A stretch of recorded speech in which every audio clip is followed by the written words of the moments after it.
ವಾದ್ಯಗಳು ಸಹ ಮೊಳಗಿದವು.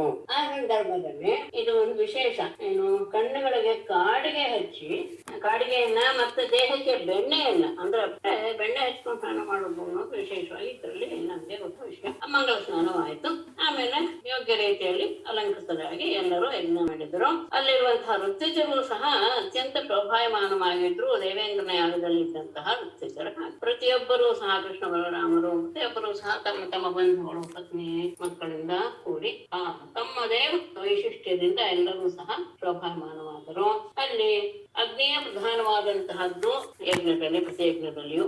ಹಾಗಾಗಿ ಅದಕ್ಕೆ ಎಲ್ಲಾ ಅವಯವ ಸರ್ವಾಂಗ ಸಹಿತವಾದಂತಹ ಜ್ಯೋತಿಷ್ಠೋಮಾದಿ ಪ್ರಾಕೃತಯಾಗ, ಅತಿದೇಶವಾಗಿ ಬಂದಂತಹ ಸೌರ್ಯಸತ್ರಾದಿ ವೈಕೃತಯಾಗ, ಇವುಗಳಿಂದ ದ್ರವ್ಯ ಜ್ಞಾನ ಕ್ರಿಯೆ, ದ್ರವ್ಯ ಅಂದ್ರೆ ಪುರೋಡಾಶಾದಿ, ಜ್ಞಾನ ಅಂದ್ರೆ ಮಂತ್ರ, ಕ್ರಿಯೆ ಅಂದ್ರೆ ಕರ್ಮ, ಇದಕ್ಕೆಲ್ಲದಕ್ಕೂ ಸಹ ಒಡೆಯನಾದಂತಹ ಯಜ್ಞ ಪುರುಷನನ್ನ ಆರಾಧಿಸಿದರು. ಬಳಿಕ ಎಲ್ಲರನ್ನೂ ಸಹ ಯೋಗ್ಯ ರೀತಿಯಲ್ಲಿ ಆತ ಚಿತ್ತರಿಗಾಗಲೇ ಅಲಂಕೃತರಾಗಿದ್ರು.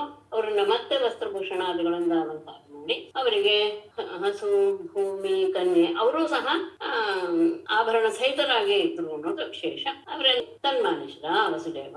ಅದಾದ್ಮೇಲೆ ಪತ್ನಿ ಸಂಯೋಗಾವೃತ್ತಿ ಅನ್ನುವಂತಹ ಯಾಗಗಳನ್ನ ಮಾಡಿ ಸಮಂತ ಪಂಚಕರಿಗೆ ಆವೃತ ಸ್ನಾನವನ್ನ ಮಾಡಿದ್ರು. ಅದಾದ ಮೇಲೆ ಬಂದಂತಹ ಎಲ್ಲ ಸಹ ಅಲಂಕಾರ ವಸ್ತ್ರಾದಿಗಳನ್ನ ಧಾರಣೆ ಮಾಡಿದ್ದ. ಅನ್ನದಾನ ವಿಶೇಷ ಯಾವ ಪ್ರಾಣಿಯನ್ನು ಬಿಡದೆ ಅನ್ನೋದು ವಿಶೇಷ.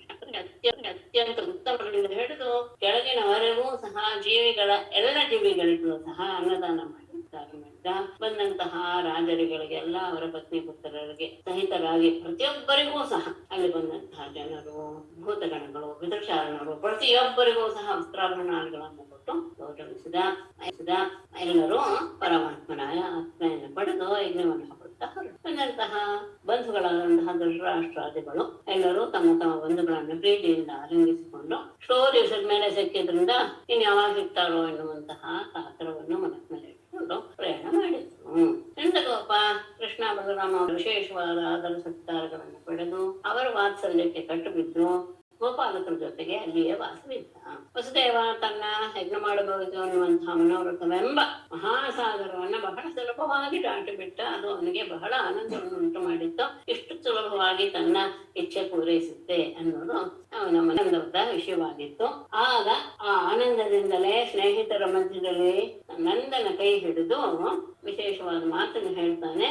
ಅಂದ ಸ್ನೇಹ ಎನ್ನುವುದು ಮನುಷ್ಯರಿಗೆ ಈಶ್ವರ ನಿರ್ಮಿತವಾದ ಒಂದು ಪಾಶ. ಅದು ಆ ಪಾಶದಿಂದ ಬಿಡಿಸ್ಕೊಳ್ಳೋದು ಎಂತಹ ಬಲಶಾಲಿಗಳಾದ ಶೂರರಿಗಾಗಲೇ ಎಲ್ಲಾ ಯೋಗದಿಂದ ಇಂದ್ರಿಯ ನಿಗ್ರಹವನ್ನು ಹೊಂದಿದಂತಹ ಯೋಗಿಗಳಿಗಾಗಲೇ ಸಾಧ್ಯವಿಲ್ಲ ಎನ್ನುವುದೇ ನನ್ನ ಅಭಿಪ್ರಾಯ. ನೀನು ನನ್ನ ಬಗ್ಗೆ ಬಹಳ ಸ್ನೇಹವನ್ನು ಇಟ್ಟಿದೀಯ, ಆದರೆ ನಾವು ನಿಮ್ಮ ಉಪಕಾರವನ್ನ ಸ್ಮರಿಸಿಲ್ಲ. ಆದರೆ ನಮ್ಮಲ್ಲಿ ಸಾಧು ಜನರಾದ ನೀವು ಮಾತ್ರ ಅಸಾಧಾರಣವನ್ನ ಸ್ನೇಹವನ್ನು ಇಡಿಸ್ಬಿಟ್ರಿ. ಅದಕ್ಕೆ ನಮ್ಮಿಂದ ಯಾವ ಪ್ರತಿಫಲ ದೊರೆತಿದ್ರೂ ಸಹ ನಮ್ಮಿಬ್ಬರ ಸ್ನೇಹ ಮಾತ್ರ ಅತ್ಯಂತ ಗಾಢವಾಗಿ ಅಚಲವಾಗಿ ಉಳಿದುಕೊಂಡಿದೆ. ಹಿಂದೆ ನಾವು ಅಸಮರ್ಥರಾದ್ದರಿಂದ ನಿಮಗೆ ಯಾವ ಒಳ್ಳೆಯದನ್ನು ಮಾಡಕ್ಕಾಗ್ಲಿಲ್ಲ. ಈಗ ಐಶ್ವರ್ಯ ಮದ ಅದರಿಂದ ಕೊಡರಾದ ನಮಗೆ ಎದುರಿಗಿರುವುದು ಸಹ ಕಾಣಿಸ್ತಾ ಇರುವಂತಹ, ಹಾಗಾಗಿಯೇ ಮಿತ್ರನೇ ಶ್ರೇಯಸ್ಸನ್ನು ಬಯಸುವಂತಹ ಮನುಷ್ಯನಿಗೆ ಎಂದಿಗೂ ಸಹ ದೊಡ್ಡ ಐಶ್ವರ್ಯ ಬರಬಾರ್ದು. ಅದು ಅವನನ್ನ ಕುರುಡನಾಗಿ ಬಿಡುತ್ತೆ. ಯಾಕೆಂದ್ರೆ ಸ್ವಜನರು ಸ್ನೇಹಿತರೂ ಸಹ ಅವನಿಗೆ ಕಾಣಿಸೋದೇ ಇಲ್ಲ ಅನ್ನುವಂತಹ ಪರಿಸ್ಥಿತಿ ಬಂದುಬಿಡುತ್ತೆ ಅಂತ ಹೇಳಿ ಹೀಗೆ ಹೇಳ್ತಾ ಆತನಿಗೆ ನಂದನ ಉಪಕಾರದ ಸ್ಮರಣೆ ಉಂಟಾಗಿ ಕಣ್ಣಲ್ಲಿ ನೀರು ತುಂಬಿ ಬಂತು. ತನ್ನ ಅಂದ್ರೆ ನಂದನ ವಿಷಯದಲ್ಲಿರುವಂತಹ ತನ್ನ ಸ್ನೇಹಕ್ಕೆ ಏನಾದರೂ ಶೈಥಿಲ್ಯ ಉಂಟಾಯ್ತೇನೋ, ನಾನು ಅವನ ಬಗ್ಗೆ ಸರಿಯಾಗಿ ನಡ್ಕೊಳ್ಳಿಲ್ವೇನೋ ಅನ್ನೋಂತಹ ಭಾವ ಮನಸ್ಸಿಗೆ ಬಂದ ತಕ್ಷಣ ಅಂತ ದುಃಖದಿಂದ ಕಳವಳದಿಂದ ವಾಸುದೇವ ಜೋರಾಗಿ ಹತ್ತು ಬಿಟ್ಟ. ನಂದ ಮಿತ್ರನಾದ ವಸುದೇವನಿಗೆ ಸಂತೋಷವಾಗಲಿ ಎನ್ನುವಂತಹ ಬಯಕೆಯಿಂದ ಅಷ್ಟೇ ಎಲ್ಲ ಗೋವಿಂದರ ಮತ್ತು ಬಲರಾಮರ ಮೇಲಿನ ಪ್ರೀತಿಯಿಂದಲೂ ಸಹ ಇವತ್ತು ಹೋದ್ರಾಯ್ತು ನಾಳೆ ಹೋದ್ರಾಯ್ತು ಎನ್ನುವಂತಹ ಆ ಯಾದವರ ದಾಕ್ಷಿಣ್ಯಕ್ಕೆ ಕಟ್ಟು ಬಿದ್ದು ಅವರ ಸತ್ಕಾರವನ್ನು ಪಡೆಯುತ್ತಾ 3 ತಿಂಗಳವರೆಗೆ ನಂದನಿಗೂ ಮತ್ತು ಗೋಕುಲದವರಿಗೆ, ನಂದನ ಬಂಧುಗಳಿಗೆ ಎಲ್ಲರಿಗೂ ಸಹ ಒಳ್ಳೊಳ್ಳೆಯ ಆಭರಣ, ಬಟ್ಟೆ, ವಸ್ತ್ರ, ಬೆಳೆಬಾಳುವ ವಸ್ತು ಎಲ್ಲವನ್ನು ಕೊಟ್ಟು ಗೌರವಿಸಿದರು. ಮತ್ತೆ ವಸುದೇವ, ಉಗ್ರಸೇನ, ಕೃಷ್ಣ, ಉದ್ಧವ, ಬಲರಾಮರು ಸಹ ವಿಶೇಷವಾಗಿ ನಂದನಿಗೆ ಮರ್ಯಾದೆಯನ್ನು ಮಾಡಿದರು.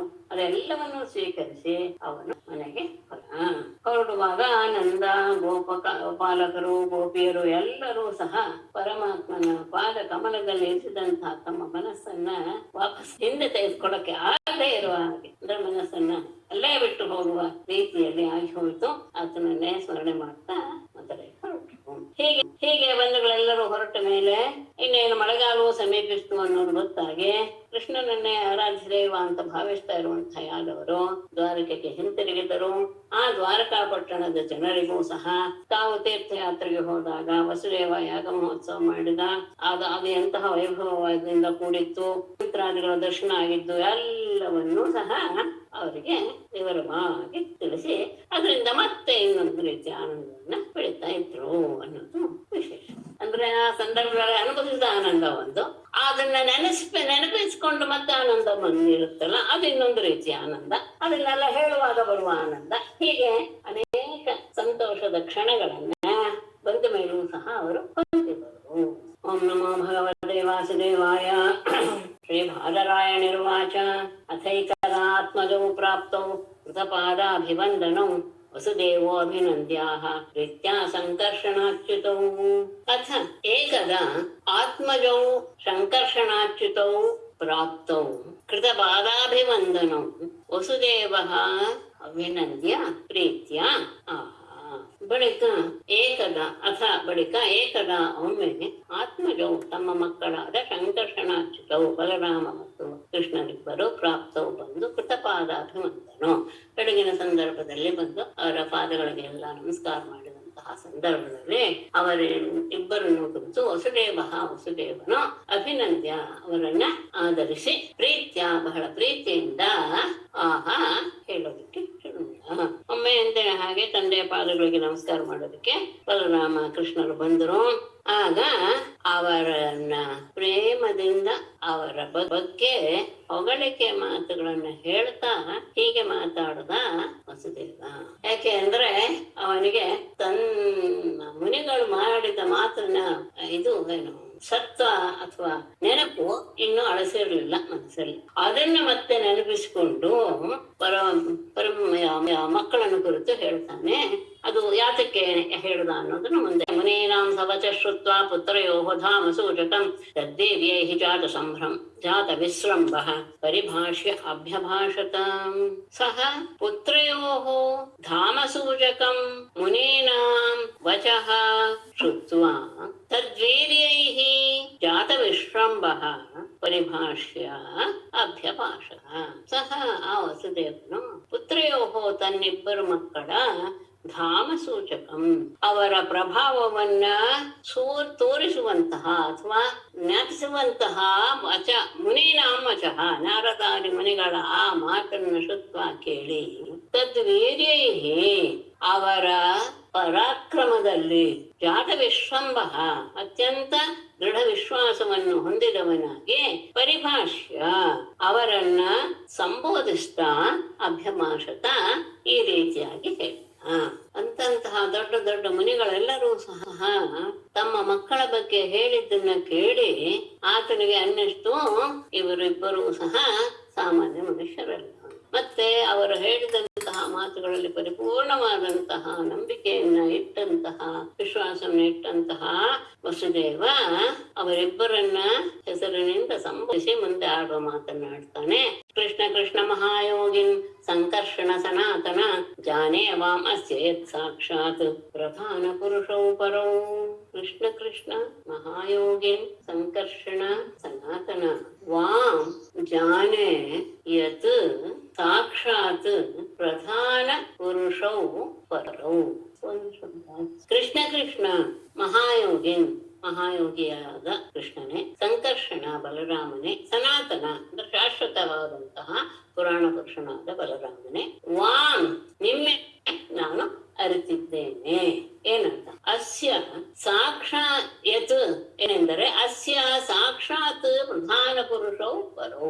ಈ ವಿಶ್ವಕ್ಕೆ ನೀವೇ ಸ್ವರೂಪಭೂತರಾದಂತಹ ಕಾರಣ ಅಂದ್ರೆ ಪ್ರಧಾನ ಮತ್ತು ಪುರುಷ, ಪ್ರಕೃತಿ ಮತ್ತು ಪುರುಷರು ಅಷ್ಟೇ ಅಲ್ಲ ಪರೌ ಈಶ್ವರರೂ ಆಗಿದ್ದೀರಾ ಅಂತ ನಾನು ವಾಂ ಜಾನೆ ನಿಮ್ಮಿಬ್ಬರನ್ನ ಅರ್ಜುನೆ. ಅಂದ್ರೆ ನೀವಿಬ್ಬರೂ ಸಹ ಈ ಜಗತ್ತಿಗೆ ಪ್ರಧಾನಭೂತರಾದಂತಹ ಪ್ರಕೃತಿ ಪುರುಷರು ಎನ್ನುವಂತಹ ಜ್ಞಾನವನ್ನು ನಾನು ಹೊಂದಿದ್ದೇನೆ.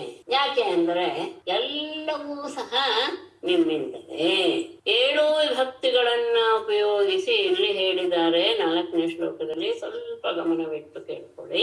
ಯತ್ರ ಏನ ಯತೋ ಯಸ್ಯ ಯಸ್ಮೈ ಯದ್ಯದ್ಯಥಾ ಯದಾ ಸ್ಯಾದಿದಂ ಭಗವಾನ್ ಸಾಕ್ಷಾತ್ ಪ್ರಧಾನ ಪುರುಷೇಶ್ವರಃ.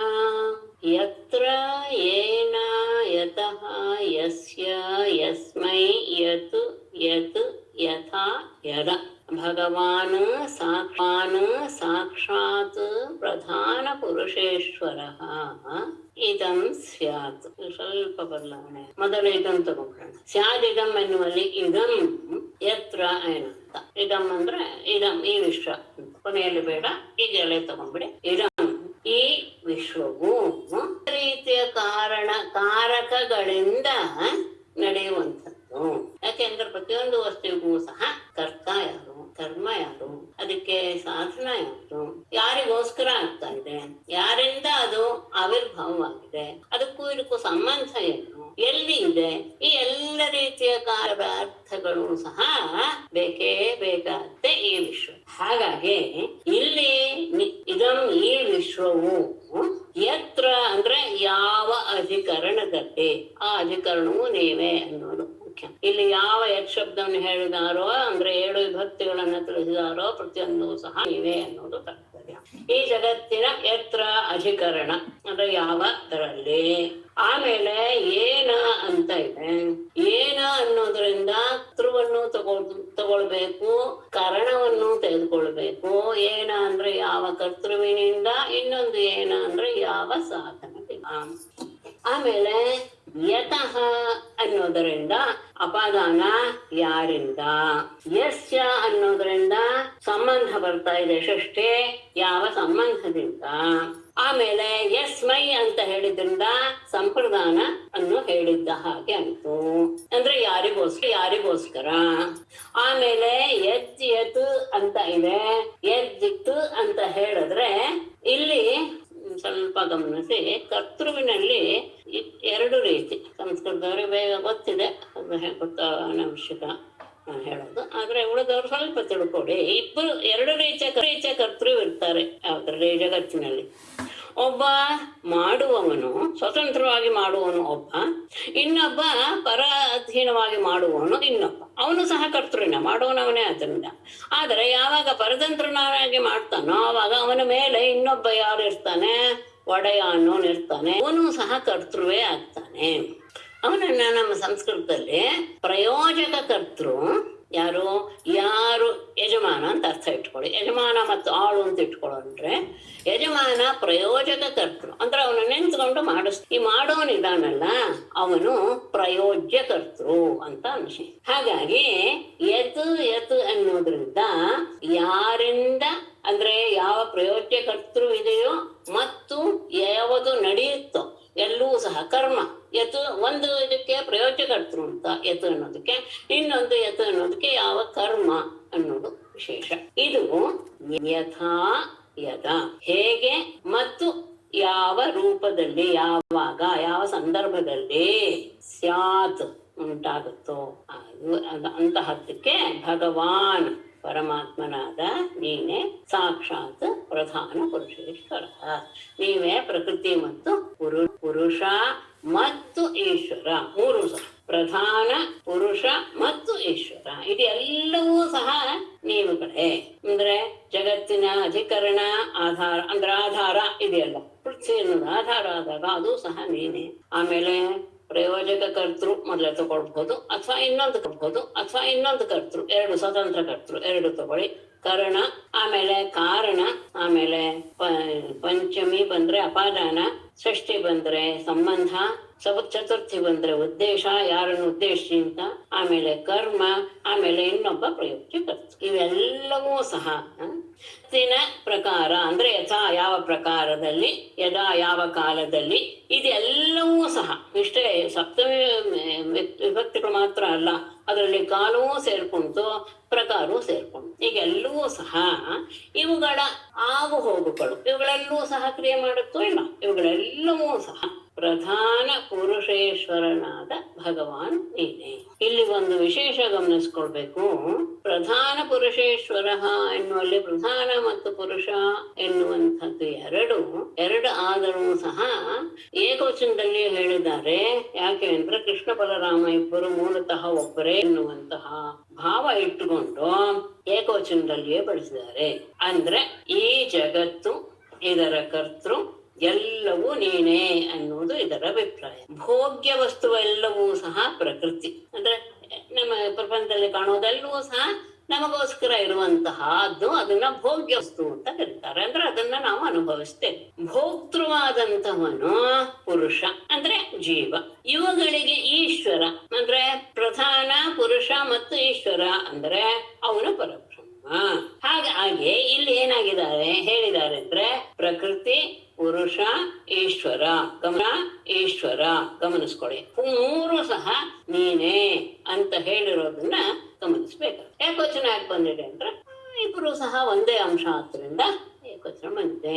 ಹೀಗೆ ಈ ಜಗತ್ತಿನ ಆಧಾರ, ಜಗತ್ತು ಹೇಗೆ ಯಾವುದರಿಂದ ನಡೆಯುತ್ತೋ, ಯಾರು ಕರ್ತೃವೋ, ಯಾರಿಂದಲೋ ಯಾವ ಸಂಬಂಧ ಇದೆಯೋ ಅವರಿಗೂ, ಯಾರನ್ನ ಉದ್ದೇಶ ನಡೀತಾ ಇದೆಯೋ ಅಷ್ಟೇ ಅಲ್ಲ, ಯಾರಿಂದ ಇನ್ನೊಬ್ಬನು ಕೆಲಸ ಮಾಡ್ತಾನೋ, ಯಾವ ಕರ್ಮವನ್ನು ಮಾಡ್ತಾನೋ, ಯಾವ ಪ್ರಕಾರದಲ್ಲಿ ಮಾಡ್ತಾನೋ, ಯಾವ ಸಮಯದಲ್ಲಿ ಮಾಡ್ತಾನೋ, ಇದೆಲ್ಲವೂ ಸಹ ಮತ್ತೆ ಪ್ರಕೃತಿ ರೂಪದಿಂದ ಪ್ರಧಾನ ಭೋಗ್ಯ ವಸ್ತು ಸಹ ಪ್ರಕೃತಿ, ಭೋಕ್ತೃ ಯಾರು ಅವನು ಜೀವ ಅಂದ್ರೆ ಅವನೇ ಪುರುಷ, ಜೀವನೇ ಪುರುಷ, ಮತ್ತೆ ಇವುಗಳಿಗೆ ಈಶ್ವರ ಅಂದ್ರೆ ಪರ. ಇದೆಲ್ಲವೂ ಸಹ ನೀವೇ, ಇದೆಲ್ಲವನ್ನು ನಿಯಮನ ಮಾಡುವುದು ಸಹ ನೀವೇನೆ ಅಂತ. ಏತನ್ನಾನಾವಿಧಂ ವಿಶ್ವಂ ಆತ್ಮಸೃಷ್ಟಂ ಅಧೋಕ್ಷಜ ಆತ್ಮನಾನು ಪ್ರವಿಶ್ಯಾತ್ಮನ್ನ ಪ್ರಾಣೋ ಜೀವೋ ವಿವರ್ಶ್ಯಜಃ. ಇಷ್ಟೆಲ್ಲ ಮಾಡಿ ಆತ್ಮನ್, ಇಲ್ಲಿ ಒಂದ್ ಸ್ವಲ್ಪ ಅರ್ಥ ಬದಲಾವಣೆ ಹೇಳ್ತಾರೆ. ಅಧೋಕ್ಷಜ ಆತ್ಮನನ್ನು ಸಂಬೋಧನೆ ಮಾಡಿ ಹೇಳ್ತಾ ಇದ್ದೇನೆ. ಇನ್ನೊಂದು ಆತ್ಮನ್ ಎನ್ನುವುದು ಸಪ್ತಮಿ ಭಕ್ತಿಯಲ್ಲಿಯೂ ಸಹ ನಾನು ತುಂಬಾ ಸತಿ ಹೇಳಿದ್ದೀನಿ. ಆತ್ಮನ್ ಎನ್ನುವುದನ್ನ ಸಪ್ತಮಿ ಭಕ್ತಿಯಲ್ಲಿಯೇ ಬಳಸಿ ನಾವು ಅರ್ಥ ಹೇಳಿದ್ದೀವಿ ತುಂಬಾ ಕಡೆ. ಅಲ್ಲಿ ಬರುವಂತಹ ಸಪ್ತಮಿ ಭಕ್ತಿಗೆ ಡುಕ್ ಬರುತ್ತೆ ಎನ್ನುವುದು ವಿಶೇಷ ವೇದದಲ್ಲಿ. ಇಲ್ಲಿ ಸಂಬೋಧನ ಅಂತ ಇಟ್ಕೊಳ್ಳೋಣ ಸದ್ಯಕ್ಕೆ. ಆತ್ಮನ್ ಅಧೋಕ್ಷಜ ಏತತ್ ಆತ್ಮಸೃಷ್ಟಂ ನಾನಾವಿಧಂ ವಿಶ್ವಂ ಆತ್ಮನಾ ಅನುಪ್ರವಿಶ್ಯ ಅಜಃ ಪ್ರಾಣಃ ಜೀವಃ ಬಿಭರ್ಷಿ. ಆತ್ಮನ್ ಆತ್ಮಸ್ವರೂಪನೇ, ಅಧೋಕ್ಷಜ ಎಲ್ಲವೂ ಸಹ ನಿನ್ನದಲ್ಲಿ ಇರುವಂತಹವನು, ಎಲ್ಲ ಇಂದ್ರಿಯಾದಿಗಳೆಲ್ಲವೂ ಸಹ ನಿನ್ನ ಅಧೀನದಲ್ಲಿಯೇ ಇರುವಂತಹ ಪರಮಾತ್ಮನೇ. ಏತತ್ತು ಈ ಆತ್ಮಸೃಷ್ಟಂ ನಿನ್ನಿಂದ ಸೃಷ್ಟಿಸಲ್ಪಟ್ಟಂತಹ ನಾನಾವಿಧಂ ವಿಶ್ವಂ ಅನೇಕ ಪ್ರಕಾರವಾದಂತಹ ಈ ವಿಶ್ವವನ್ನ ಆತ್ಮನ ನಿನ್ನಿಂದ ಅನುಪ್ರವಿಶ್ಯ ಅದರಲ್ಲಿ ಪ್ರವೇಶ ಮಾಡಿ, ಅಷ್ಟೇ ಅಲ್ಲ, ಪ್ರವೇಶ ಮಾಡಿದ್ದಷ್ಟೇ ಅಲ್ಲ, ಪ್ರಾಣ ಅದರಲ್ಲಿ ಪ್ರಾಣ ಸ್ವರೂಪನಾಗಿ, ಜೀವ ಸ್ವರೂಪನಾಗಿಯೂ ಸಹ ಬಿಭರ್ಷ್ ಅಜಃ ಆದರೆ ನೀನು ಜನ್ಮವಿಲ್ಲದವನು. ಆದರೆ ಪ್ರವೇಶ್ಯ ಪ್ರಾಣ ಜೀವ ಅಜಃ ಬಿಭರ್ಷಿ, ನೀನು ಜನ್ಮವಿಲ್ಲದವನು, ಆದರೆ ಎಲ್ಲದರಲ್ಲಿಯೂ ಸಹ ಪ್ರಾಣರೂಪವಾಗಿಯೂ ಜೀವರೂಪದಲ್ಲಿಯೂ ಸಹ ನೀನು ಪ್ರಾಣ ಅಂದ್ರೆ ಕ್ರಿಯಾಶಕ್ತಿ, ಜೀವ ಅಂದ್ರೆ ಜ್ಞಾನಶಕ್ತಿ ಅಂತ ಅರ್ಥ ಮಾಡಿಕೊಂಡು, ಪ್ರಾಣ ಕ್ರಿಯಾಶಕ್ತಿಯಾಗಿಯೂ ನೀನೇ ಇದೆಯಾ, ಜ್ಞಾನಶಕ್ತಿಯಾಗಿಯೂ ಸಹ ನೀನೇ ಇದ್ದುಕೊಂಡು ಈ ವಿಶ್ವವನ್ನ ನೀನು ಧರಿಸಿದೀಯಾ. ಯಾಕೆಂದ್ರೆ ಧಾರಣ ಪೋಷಣ ಎರಡೂ ಸಹ ನಿನ್ನಿಂದಲೇ ಆಗ್ತಾ ಇದೆ. ಇಲ್ಲಿ ಇನ್ನೊಂದು ತಗೊಳ್ತಾರೆ. ಆತ್ಮನ್ ಅನ್ನೋದಕ್ಕೆ ಆತ್ಮನಿ ಅಂತ ಅರ್ಥ ಮಾಡಿದ್ರೆ ನೀನೇ ಅಧಿಕರಣ ಅಂದ್ರೆ ನಿನ್ನಲ್ಲಿಯೇ ಎಲ್ಲ ಇರೋದು ಅಧಿಕರಣದಲ್ಲಿ. ಆತ್ಮನ ಅಂದ್ರೆ ಮತ್ತೆ ತೃತೀಯ ಭಕ್ತಿ ನಿನ್ನ ಕಾರಣದಿಂದಲೇ, ಅಂದ್ರೆ ನೀನೇ ಕಾರಣ ಸ್ವರೂಪವಾಗಿ. ಅಷ್ಟೇ ಅಲ್ಲ, ಆತ್ಮ ಸೃಷ್ಟಂ ನಿನ್ನಿಂದಲೇ ಸೃಷ್ಟಿಸಲ್ಪಟ್ಟಿದ್ದು ಅಂದ್ರೆ ಏನರ್ಥ, ಅವನು ಕರ್ತೃವೂ ಆತ್ಮನೇ, ಸಾಧನವಾದಂತಹದ್ದು ಅದೂ ಸಹ ಆತ್ಮನೇ. ಗಮನಿಸಿ, ಎರಡೂ ಆತ್ಮನ ಎನ್ನುವುದಕ್ಕೆ ಕರ್ತೃವಾದಂತಹ ಆತ್ಮನೂ ಅವನೇ. ಏನ ಎನ್ನುವ ಶಬ್ದಕ್ಕೆ ನಾನು ಎರಡು ಹೇಳಿದ್ನಲ್ಲ, ಎರಡೂ ಸಹ ಆತ್ಮನ ಅನ್ನೋದೇ. ತನ್ನಿಂದಲೇ ಅದೇ ಸಾಧನವಾಗಿಯೂ ಇಟ್ಟುಕೊಂಡು ಆತ್ಮನೇ ಅಂದ್ರೆ ಸಂಪ್ರದಾನ, ತನಗೋಸ್ಕರವೇ. ಗಮನಿಸಿ, ಯಾಕೆಂದ್ರೆ ಇರೋದು ಒಂದೇ ಅಂತ, ಆದ್ದರಿಂದ ಇದೆಲ್ಲವೂ ಸಹ ಅವನಿಗೋಸ್ಕರ. ಆತ್ಮನಃ ಎನ್ನುವ ಅಪಾದಾನವನ್ನು ತಗೊಂಡ್ರೆ ಅದರಿಂದಲೇ ಹೊರಬಂದ. ಆತ್ಮನಃ ಅನ್ನೋದನ್ನು ಷಷ್ಠಿ ತಗೊಂಡ್ರೆ ಆ ಸಂಬಂಧದೊಂದಿಗೆ ಸೃಷ್ಟಿಯಾಗಿತ್ತು. ಅದ್ಯಾವುದೋ ಸೃಷ್ಟಿಯಾಗಿದ್ದು ಆತ್ಮರೂಪವಾದದ್ದೇ ಸೃಷ್ಟಿಯಾಗಿತ್ತು. ಇರೋದು ಒಂದೇ ಅಂತ ಆದಾಗ ಎಲ್ಲವೂ ಸಹ ಆತ್ಮರೂಪವೇ. ಹೀಗೆ ಇದ್ದು ಎಲ್ಲದರಲ್ಲಿಯೂ ಸಹ ನೀನು ಪ್ರವೇಶ ಮಾಡಿ, ಗಮನಿಸ್ಕೊಳ್ಬೇಕು, ಎಲ್ಲ ಪ್ರವೇಶ ಮಾಡಿ ನಿನ್ನಲ್ಲಿಯೇ ನೀನು ಎಲ್ಲರನ್ನೂ ಸಹ ಧರಿಸ್ತೀಯಾ. ಅಷ್ಟೇ ಅಲ್ಲ, ಧರಿಸೋದಷ್ಟೇ ಅಲ್ಲ, ಅವರನ್ನ ರಕ್ಷಣೆಯನ್ನು ಮಾಡ್ತೀಯ. ಸ್ವಲ್ಪ ಗಮನಿಸ್ಕೋಬೇಕು. ಇರೋದು ಒಂದೇ ವಸ್ತು ಅಂತ ಆದಾಗ ಪ್ರತಿಯೊಂದು ಸಹ ನಮ್ಮನ್ನ ಪ್ರಕೃತಿಯನ್ನೆಲ್ಲವನ್ನು ನೋಡಿದಾಗ ಇರುವುದು ಒಂದೇ. ಅದೇ ನಾನಾ ವಿಧವಾದಂತಹ ರೀತಿಯಲ್ಲಿ ಆತ ತನ್ನ ಮಾಯೆಯಿಂದ ನಮಗೆ ಅಂದ್ರೆ ಜೀವರೂಪದಲ್ಲಿರುವಂತಹ ಅವನಿಗೇನೆ ನಾಪಿಟ್ಕೊಳ್ಬೇಕು. ಅವನಿಗೋಸ್ಕರನೇ ಇದೆಲ್ಲವೂ ಸಹ. ಯಾಕೆ ಅಂದ್ರೆ ನಮ್ಮಲ್ಲಿರುವಂತಹ ಪರಮಾತ್ಮನಿಗೋಸ್ಕರ ತಾನೇ ಇದು.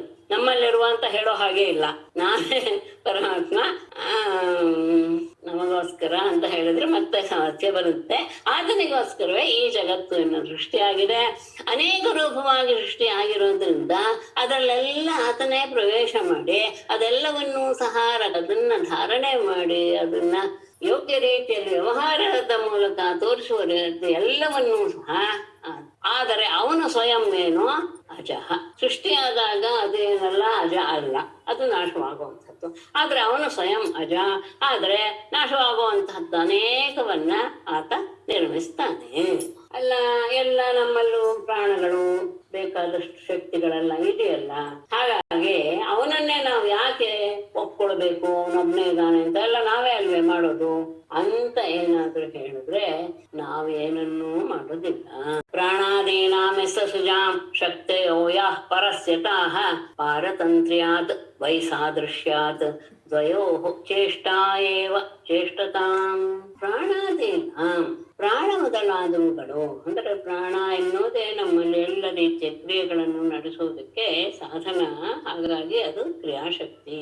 ಈ ಎಲ್ಲ ಯಾವುದನ್ನೇ ನಮ್ಮ ಸಾಮರ್ಥ್ಯದಿಂದ ಅಂತ ನಾವು ತಿಳ್ಕೊಂಡು ಮಾಡ್ತಿದೀವೋ ಅದೆಲ್ಲದಕ್ಕೂ ಸಹ ವಿಶ್ವಸೃಜಾಂ, ಈ ಪ್ರಾಣವೇ ಮೊದಲಾದಂತಹ ಎಲ್ಲವನ್ನೂ ಸಹ ಮತ್ತು ವಿಶ್ವಕ್ಕೆ ಕಾರಣಭೂತವಾದಂತಹ ಯಾವ ಶಕ್ತಿ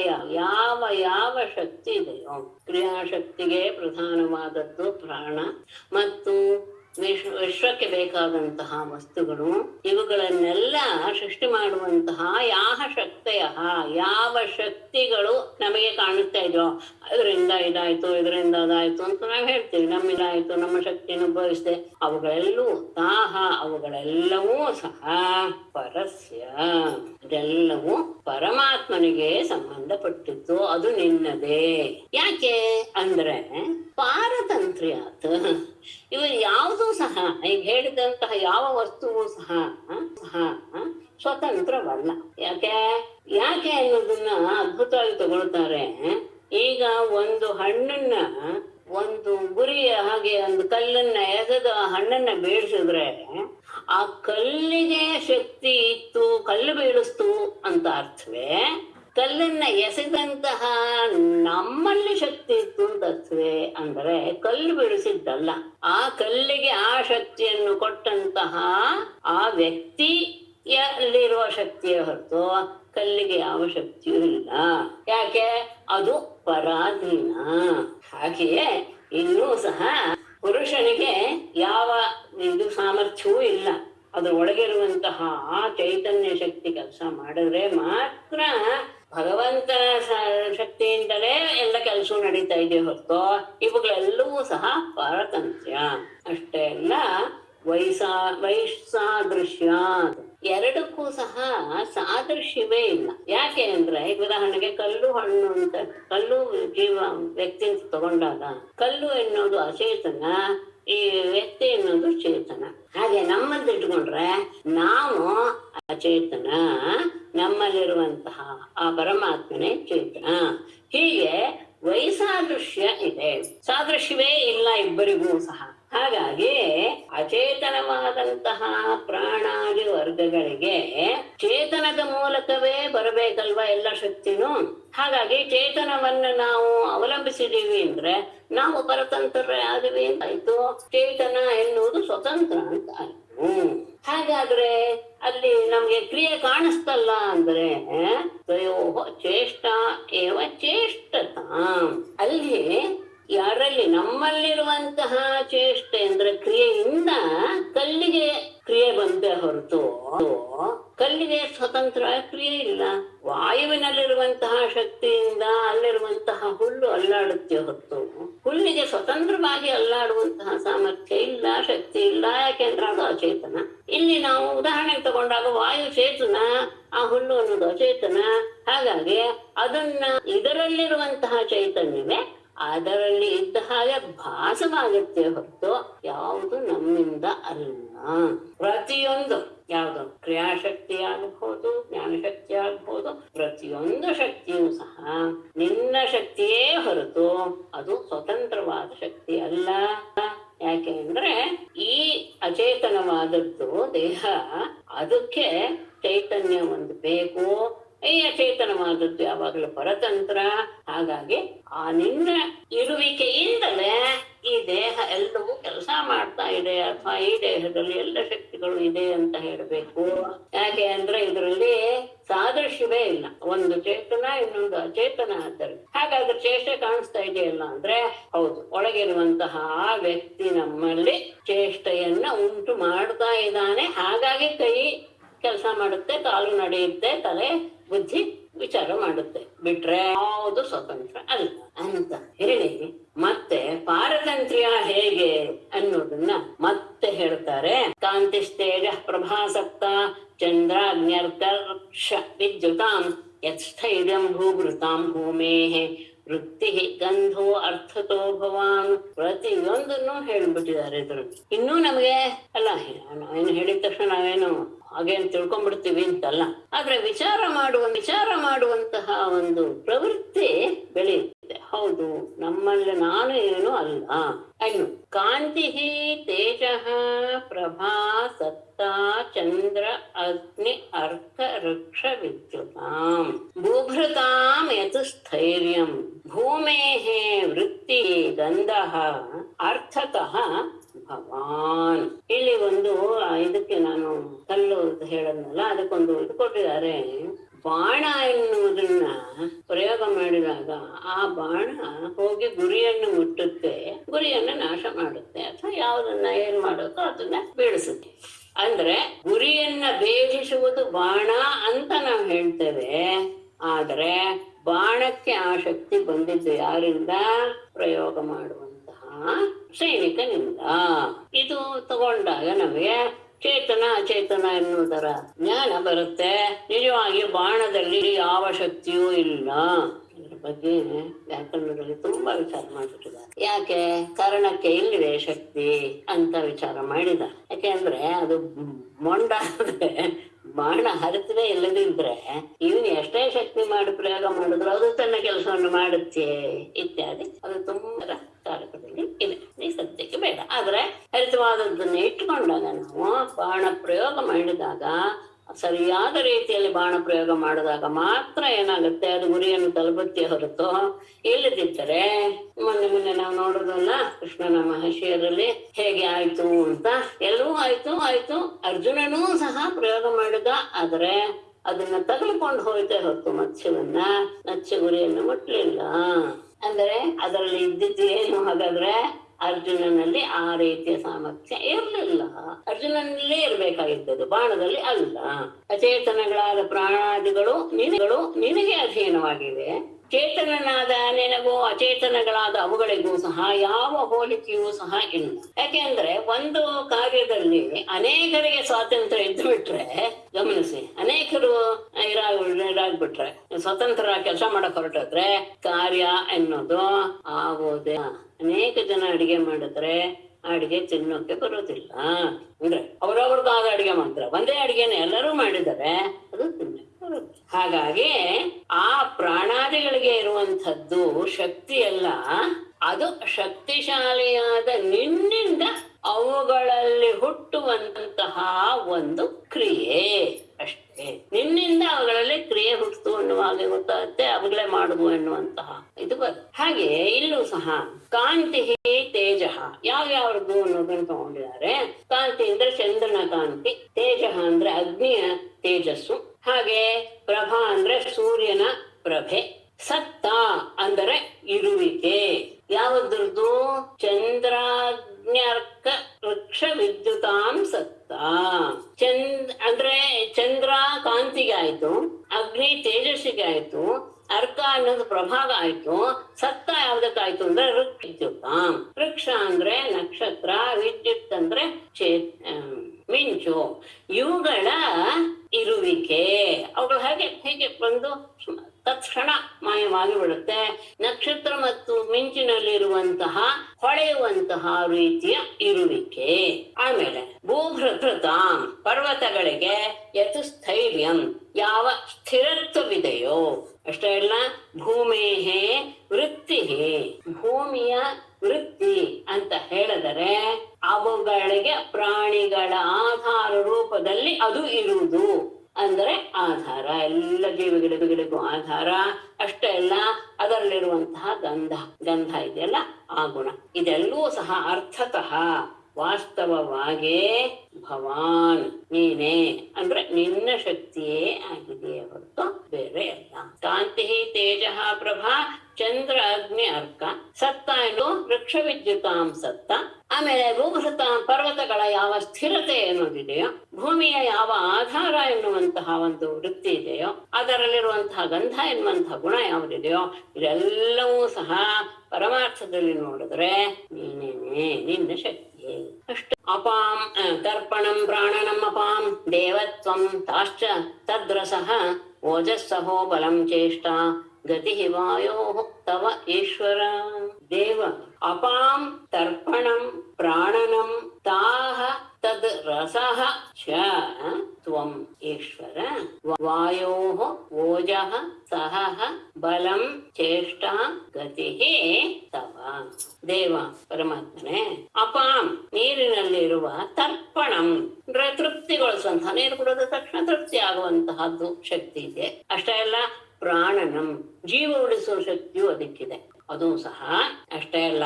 ತಾಹ ಆ ನೀರು, ತದ್ ರಸಃ ಅದರ ರುಚಿ ಚ ಇವೆಲ್ಲವೂ ಸಹ ತ್ವಂ ನೀನೇನೆ. ನೀರಿನಲ್ಲಿ ತೃಪ್ತಿಗೊಳಿಸುವಂತಹ ಶಕ್ತಿ, ಪ್ರಾಣ ಉಳಿಸುವ ಶಕ್ತಿ ಮತ್ತು ಆ ನೀರು ಅದರ ರುಚಿ ಎಲ್ಲವೂ ಸಹ ನೀನೆ ಅಷ್ಟೇ ಅಲ್ಲ. ವಾಯೋಹೋ ವಾಯುವಿನ ಓಜಃ ಸಾಮರ್ಥ್ಯ, ಸಹಃ ವೇಗ, ಬಲಂ ಅದರ ಬಲ, ಆಮೇಲೆ ಚೇಷ್ಟ ಕ್ರಿಯೆ ಮತ್ತು ಗತಿ ಚಲನ ಶಕ್ತಿ ಅದು ಸಹ ತವ ನಿನ್ನದೇ. ಆ ವಾಯುವಿನಲ್ಲಿರುವಂತಹ ಪ್ರತಿಯೊಂದು ಸಹ ಅದರಲ್ಲಿ ವೇಗ ಇದೆ, ಸಾಮರ್ಥ್ಯ ಇದೆ, ಅದಕ್ಕೆ ವೇಗ ಇದೆ, ಬಲ ಇದೆ, ಕ್ರಿಯೆ ಇದೆ, ಚಲನ ಶಕ್ತಿ ಇದೆ, ಇವೆಲ್ಲವೂ ಸಹ ನಿನ್ನ ಶಕ್ತಿಯೇ ಹೊರತು ಯಾವುದು ಸಹ ಅವರ ಸ್ವತಂತ್ರ ಅಲ್ಲ, ಸ್ವತಂತ್ರ ಶಕ್ತಿ ಅಲ್ಲ. ದಿಶಾಂ ತ್ವಂ ಅವಕಾಶೋಸಿ ದಿಶಃ ಖಂ ಸ್ಫೋಟ ಆಶ್ರಯಃ ನಾದೋ ವರ್ಣಃ ತ್ವಮೋಂಕಾರಃ ಆಕೃತೀನಾಂ ಪೃಥಕ್ ಕೃತಿಃ. ದಿಶಾಂ ಅವಕಾಶಃ ದಿಶಃ ತ್ವಂ ಅಸಿ ಖಂ ಸ್ಫೋಟಃ ಆಶ್ರಯಃ ನಾದಃ ವರ್ಣಃ ತ್ವಂ ನಾದಃ ವರ್ಣಃ ಓಂಕಾರಃ ಆಕೃತೀನಾಂ ಪೃಥಕ್ ಕೃತಿಃ ತ್ವಂ.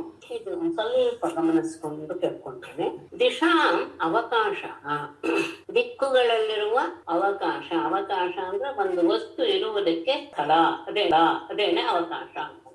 ಆಕಾಶ ಇಲ್ಲದೆ ಇದ್ರೆ ಏನಾಗ್ತಿತ್ತು ಅಂದ್ರೆ, ಆಮೇಲೆ ಬಂದಂತಹ ವಾಯು, ಅಗ್ನಿ, ತೇಜಸ್ಸಿಗೆ, ಅಗ್ನಿ ಜಲಕ್ಕೆಲ್ಲ ಇರೋದಕ್ಕೆ ಒಂದು ಸ್ಥಳವೇ ಇರ್ತಿತ್ತು. ಅದರಿಂದಲೇ ಮೊದಲು ಆಕಾಶ ಹುಟ್ಟಿತು. ಆಕಾಶ ಹುಟ್ಟಿದ ಮೇಲೆ ಅದರಲ್ಲಿ ಅಗ್ನಿ, ಅದರಲ್ಲಿ ಜಲ, ಅದರಲ್ಲಿ ಭೂಮಿ, ಇದೆಲ್ಲವೂ ಇದೆ. ಆ ಅವಕಾಶ ಅಂತ ಅನ್ಸ್ಕೊಳ್ಳುತ್ತೆ. ಅದು ನೀನೆ. ಅಷ್ಟೇ ಅಲ್ಲ, ದಿಶಃ ದಿಕ್ಕುಗಳು ಅಂತ ನಾವೇನ್ ಹೇಳ್ತೀವೋ ಪ್ರತ್ಯೇಕವಾಗಿ ಅವುಗಳು ಸಹ ನೀನೆ ಅಸಿ. ಆಮೇಲೆ ಖಂ ಅಂದ್ರೆ ಸಾಮಾನ್ಯ ಆಕಾಶ. ಆಕಾಶ ಅಂದ್ರೆ ಇಲ್ಲಿ ಇರುವಂತಹ ಕೆಳಗಡೆ ಇರುವಂತಹ ಒಂದು ಆಕಾಶ ಅಂದ್ರೆ ಸಾಮಾನ್ಯ ಆಕಾಶ. ಅದನ್ನ ಸ್ವಲ್ಪ ವಿವರಿಸ್ತೀನಿ ನಾನು. ಆಮೇಲೆ ಸ್ಫೋಟ, ಯಾಕೆಂದ್ರೆ ಆಕಾಶದಲ್ಲಿಯೇ ಸ್ಫೋಟ. ಸ್ಫೋಟ ಅಂದ್ರೆ ಅಕ್ಷರದ ಹುಟ್ಟುವಿಕೆ ಎನ್ನುವುದಿಲ್ಲ, ಸ್ಫುಟತಿ ಅರ್ಥ ಇದು ಸ್ಫುಟ.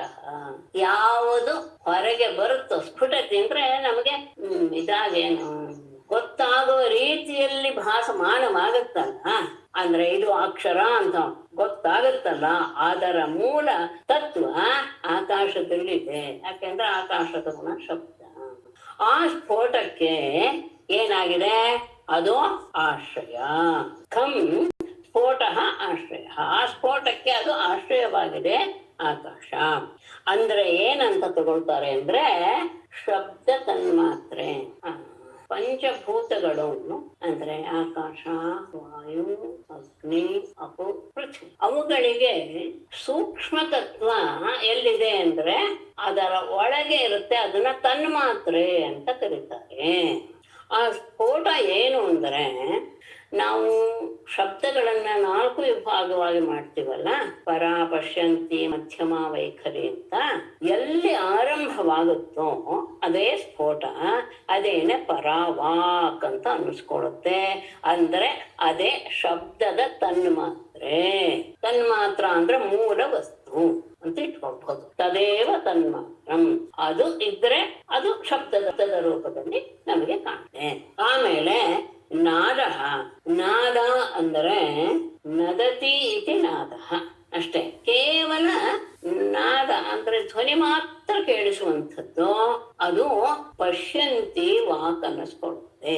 ಪರ, ಪಶ್ಯಂತಿ, ಮಧ್ಯಮ, ವೈಖರ ಎನ್ನುವುದು ಹುಟ್ಟೋದು ಮೂಲಾಧಾರದಲ್ಲಿ, ಪಶ್ಯಂತಿ ಅನ್ನೋದು ಹುಟ್ಟೋದು ನಾಭಿಯಲ್ಲಿ, ಮಧ್ಯಮ ಅನ್ನೋದು ಹುಟ್ಟೋದು ಹೃದಯದಲ್ಲಿ, ವೈಖರಿ ಅನ್ನೋದು ನಮ್ಮ ಬಾಯಿ. ನಾದ ಆಯ್ತು. ಆಮೇಲೆ ಓಂಕಾರ.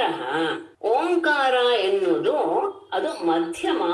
ಆಮೇಲೆ ಆಕೃತೇನ ಪೃಥಕ್ಕೃತಿ, ಇದು ಬಿಟ್ಟ ವರ್ಣ. ಆಕೃತೇನ ಪೃಥಕ್ಕೃತಿ. ವರ್ಣ ಅನ್ನೋದಿದೆಯಲ್ಲ, ಅಕ್ಷರ ಅನ್ನೋದಿದೆಯಲ್ಲ, ಅದು ಆಕೃತಿನಾಂ ಅಂದ್ರೆ ಆಕಾರ ಇರೋದು ಯಾವುದಕ್ಕೆ, ಪದಾರ್ಥಗಳಿಗೆ. ಅವುಗಳನ್ನೆಲ್ಲ ಬೇರೆ ಬೇರೆಯಾಗಿ ತೋರಿಸೋದಕ್ಕೆ ಯಾವುದು ಬೇಕೋ ಅದು ವರ್ಣಗಳ ಮೂಲಕ ಹುಟ್ಟುತ್ತೆ. ಅಂದ್ರೆ ಪದ ಅಂತ ಅರ್ಥ. ಅದೇನೆ ವೈಖರಿ. ಇದೆಲ್ಲವೂ ತ್ವಂ ನೀನೆ.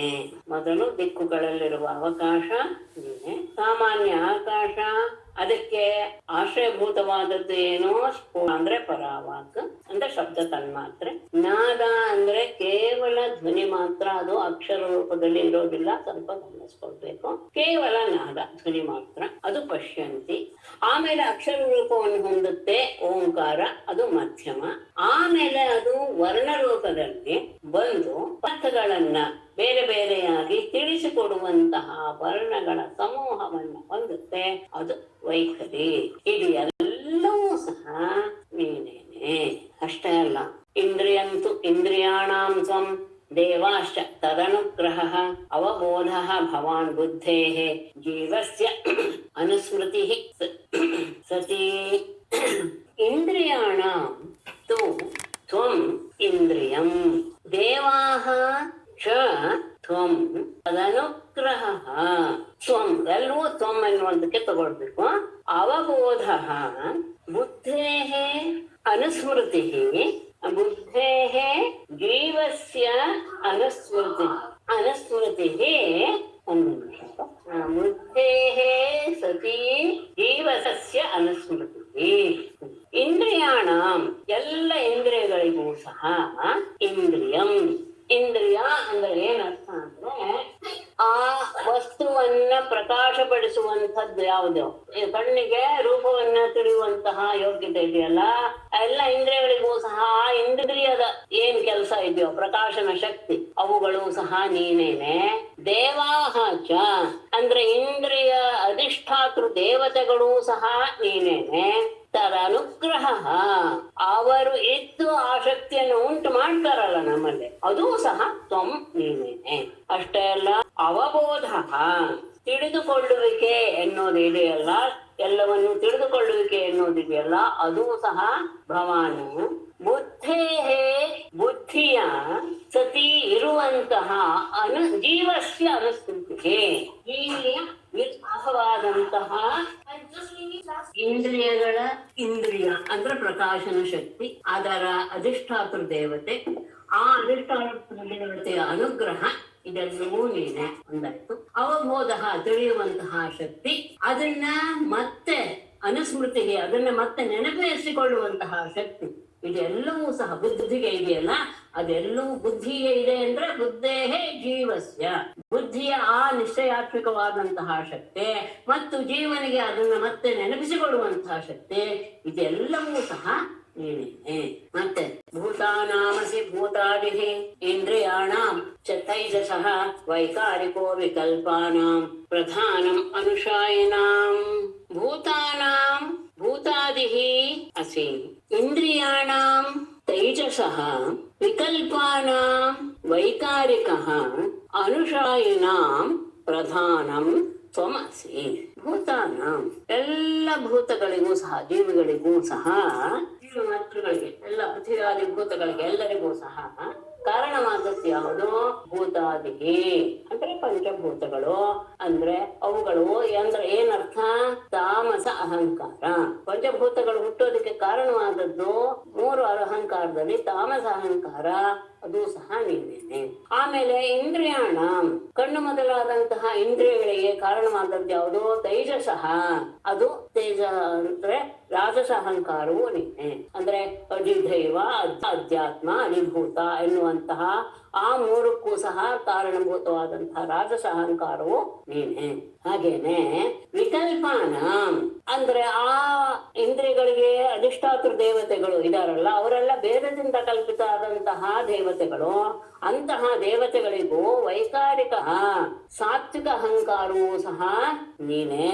ಅಷ್ಟೇ ಅಲ್ಲ, ಅನುಶಾಯಿನಾಂ ಅಂದರೆ ಅವಿದ್ಯೆಯಲ್ಲೇ ಮುಳುಗಿರುವಂತಹ ಜೀವಿಗಳಿಗೆ ಸಂಸಾರಕ್ಕೆ ಕಾರಣೀಭೂತವಾದಂತಹ ಪ್ರಧಾನಂ ಪ್ರಕೃತಿಯೂ ಸಹ ನೀನೆ. ಪೃಥ್ವಿಯಾದಿ ಪಂಚಭೂತಗಳಿಗೆ ಕಾರಣವಾದದ್ದು ಯಾವುದರಿಂದ ಹುಟ್ಟಿದೆ? ತಾಮಸಹಂಕಾರ. ಆ ತಾಮಸಹಂಕಾರವೂ ನೀನೆ. ಕಣ್ಣು ನೇತ್ರ ಮೊದಲಾದಂತಹ ಇಂದ್ರಿಯಗಳಿಗೆ ಕಾರಣವಾದದ್ದು ರಾಜಸಹಂಕಾರ. ಅಂದ್ರೆ ಮೂರು ಬರುತ್ತೆ ಅಲ್ಲಿ, ಅಧಿದೈವ, ಅಧ್ಯಾತ್ಮ, ಅಧಿಭೂತ, ಅಷ್ಟು. ಆಮೇಲೆ ವಿಕಲ್ಪ, ಭೇದದಿಂದ ಕಲ್ಪಿತವಾದದ್ದು ಅಂದ್ರೆ ಆ ಇಂದ್ರಿಯಗಳಿಗೆ ದೇವತೆಗಳು ಅಂತ ಅಧಿಷ್ಠಾನ ದೇವತೆಗಳು ಅಂತ ಹೇಳ್ತಾರಲ್ಲ, ಅದೆಲ್ಲವೂ ಸಹ ಆಗಿದ್ದು ಸಾತ್ವಿಕ ಅಹಂಕಾರದಿಂದ. ಅಷ್ಟೇ ಅಲ್ಲ, ಅನುಶಾಯಿನ ಅವಿದ್ಯೆಯಲ್ಲೇ ಮುಳುಗಿರುವಂತಹ ಜೀವಿಗಳಿಗೆ ಸಂಸಾರಕ್ಕೆ ಕಾರಣವಾದದ್ದು ಯಾವುದು? ಮಾಯೆ ಅಥವಾ ಪ್ರಧಾನಂ ಪ್ರಕೃತಿ, ಇದು ಸಹ ನೀನೆ. ಮತ್ತೆ ನಶ್ವರೇಷು ಭಾವೇಶು ತದಸಿತ್ವಂ ಅನಶ್ವರಂ ಯಥಾ ದ್ರವ್ಯ ವಿಕಾರೇಷು ದ್ರವ್ಯ ಮಾತ್ರಂ ನಿರೂಪಿತಂ. ಇಹ ನಶ್ವರೇಷು ಭಾವೇಷು ಅನಶ್ವರಂ ತದ್ ತ್ವಂ ಅಸಿ ಯಥಾ ದ್ರವ್ಯ ವಿಕಾರೇಷು ದ್ರವ್ಯ ಮಾತ್ರಂ ನಿರೂಪಿತಂ. ಇಹ ಈ ಲೋಕದಲ್ಲಿ ನಶ್ವರೇಷು ಯಾವುದು ನಾಶವಾಗುವಂಥದ್ದು ಇದೆಯೋ, ನಾಶವನ್ನು ಹೊಂದುವ ಗುಣ ಇರುವಂತಹ ಎಲ್ಲ ಭಾವೇಶು ವಸ್ತುಗಳಲ್ಲಿ ತ್ವಂ ನೀನು ತದ್ ಅನಶ್ವರಂ ಅಸಿ, ಅದರಲ್ಲಿ ಯಾವುದು ನಾಶವಾಗದೇ ಇರುವಂತಹ ಒಂದು ಅಂಶ ಇದೆಯೋ ಅದು ನೀನೇ ಅಲ್ಲ. ಅಂದ್ರೆ ಉಳಿಯೋದು ಅಂತಿದೆಯಲ್ಲ, ಇಲ್ಲಿ ಸಾಮಾನ್ಯವಾಗಿ ಇಂತಹ ಸಂದರ್ಭದಲ್ಲಿ ನಮಗೆ ತೊಂದರೆ ಬರುವಂಥದ್ದು ಯಾವಾಗ ವೇದ ಹೇಳುತ್ತೆ ಯಾವುದನ್ನು ತೋರಿಸಿ ಇದಲ್ಲ ಇದಲ್ಲ ಆತ್ಮ, ಇದಲ್ಲ ಇದಲ್ಲ ಇದಲ್ಲ ಅಂತ ಹೇಳ್ತಾನೆ ಇದೆ. ಹಾಗಾದ್ರೆ ಏನು ಇಲ್ವೇ? ಶೂನ್ಯವೇ ಬೌದ್ಧರಿಗೆ ಬಂದ ಹಾಗೆ ಅಂದ್ರೆ ಇಲ್ಲ ಅಂತ ತಿಳ್ಕೊಳ್ಳುವಂತಹ ಸಾಮರ್ಥ್ಯ ಇದೆಯಲ್ಲ ಒಂದಕ್ಕೆ, ಯಾವುದಕ್ಕೂ ಒಂದಕ್ಕೆ, ಅದೇನೆ ಅವಶೇಷವಾದದ್ದು. ಅಂದ್ರೆ ಇನ್ನು ಅಶ್ವರವಾದ ಮೇಲೆ ಎಲ್ಲದರಲ್ಲಿಯೂ ಯಾವುದೋ ಒಂದು ಅಂಶ ಉಳ್ಕೊಳ್ಳುತ್ತಲ್ಲ, ಅದು ನೀನೇನೆ.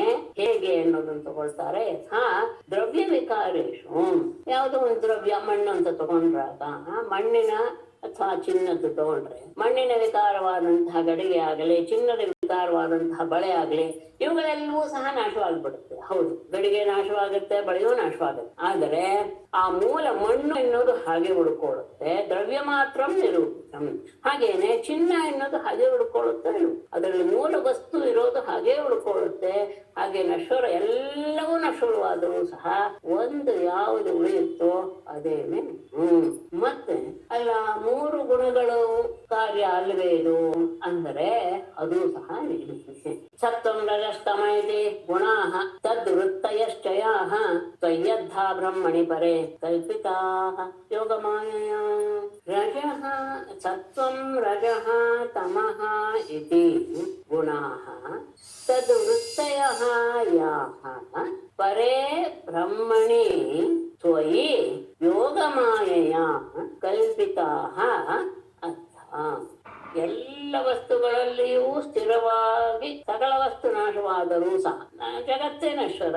ಆ ನಶ್ವರವಾದ ಜಗತ್ತಿನ ಎಲ್ಲ ವಸ್ತುಗಳಲ್ಲಿಯೂ ಸ್ಥಿರವಾಗಿ ಯಾವುದೋ ಒಂದು ಉಳದೇ ಇರುತ್ತೆ ತಾನೆ, ಅದು ನೀನು ಅಂತ. ಯಾಕೆ ಅಂದ್ರೆ ಸತ್ವಂ ರಜಃ ತಮಃ ಇತಿ ಗುಣ. ಸತ್ವ ರಜಸ್ಸು ಮತ್ತು ತಮೋ ಗುಣಗಳು ಮತ್ತು ತದ್ವೃತ್ತಯ ಯಾಹ ಅವುಗಳ ಪರಿಣಾಮದಿಂದ ಮೊದಲು ಹುಟ್ಟೋದು ಮೂರು ಗುಣಗಳು. ಮೂರು ಗುಣದಿಂದ ಹುಟ್ಟಾದದ್ದು ಮಹತ್, ಅಹಂಕಾರ ಇತ್ಯಾದಿಗಳು, ಮಹದಾದಿಗಳು. ಪರೇ ಬ್ರಹ್ಮಣಿ ತ್ವಯಿ ಪರಬ್ರಹ್ಮನಾದಂತಹ ನಿನ್ನಲ್ಲಿ ಯೋಗ ಮಾಯೆಯ ಯೋಗದ ಮಾಯೆಯಿಂದ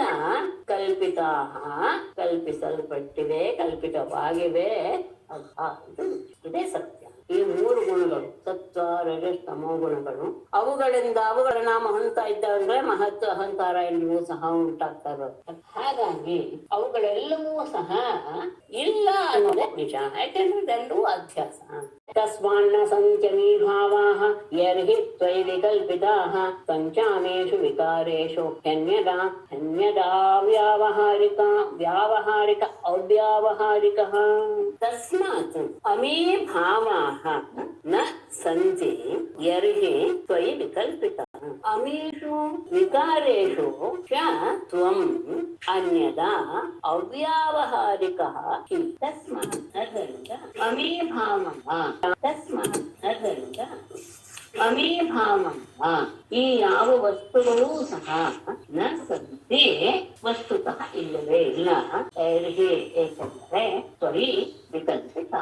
ಇವೆಲ್ಲವೂ ಸಹ ನಿನ್ನಲ್ಲಿ ಅಧ್ಯಾಸದಿಂದ ಕಲ್ಪಿತವಾಗಿದೆಯೋ ಯಾವುದೂ ಸಹ ಇಲ್ಲ. ಯಾಕಂದ್ರೆ ಎಲ್ಲವೂ ನಾಶವಾಗುತ್ತೆ ಅಂತ ಆದ್ಮೇಲೆ ಯಾವುದೂ ಇಲ್ಲ ಇದೆ ಅಂತ ಹೇಳೋದಕ್ಕೇನು ಸರಿಯಾದ ಅರ್ಥ?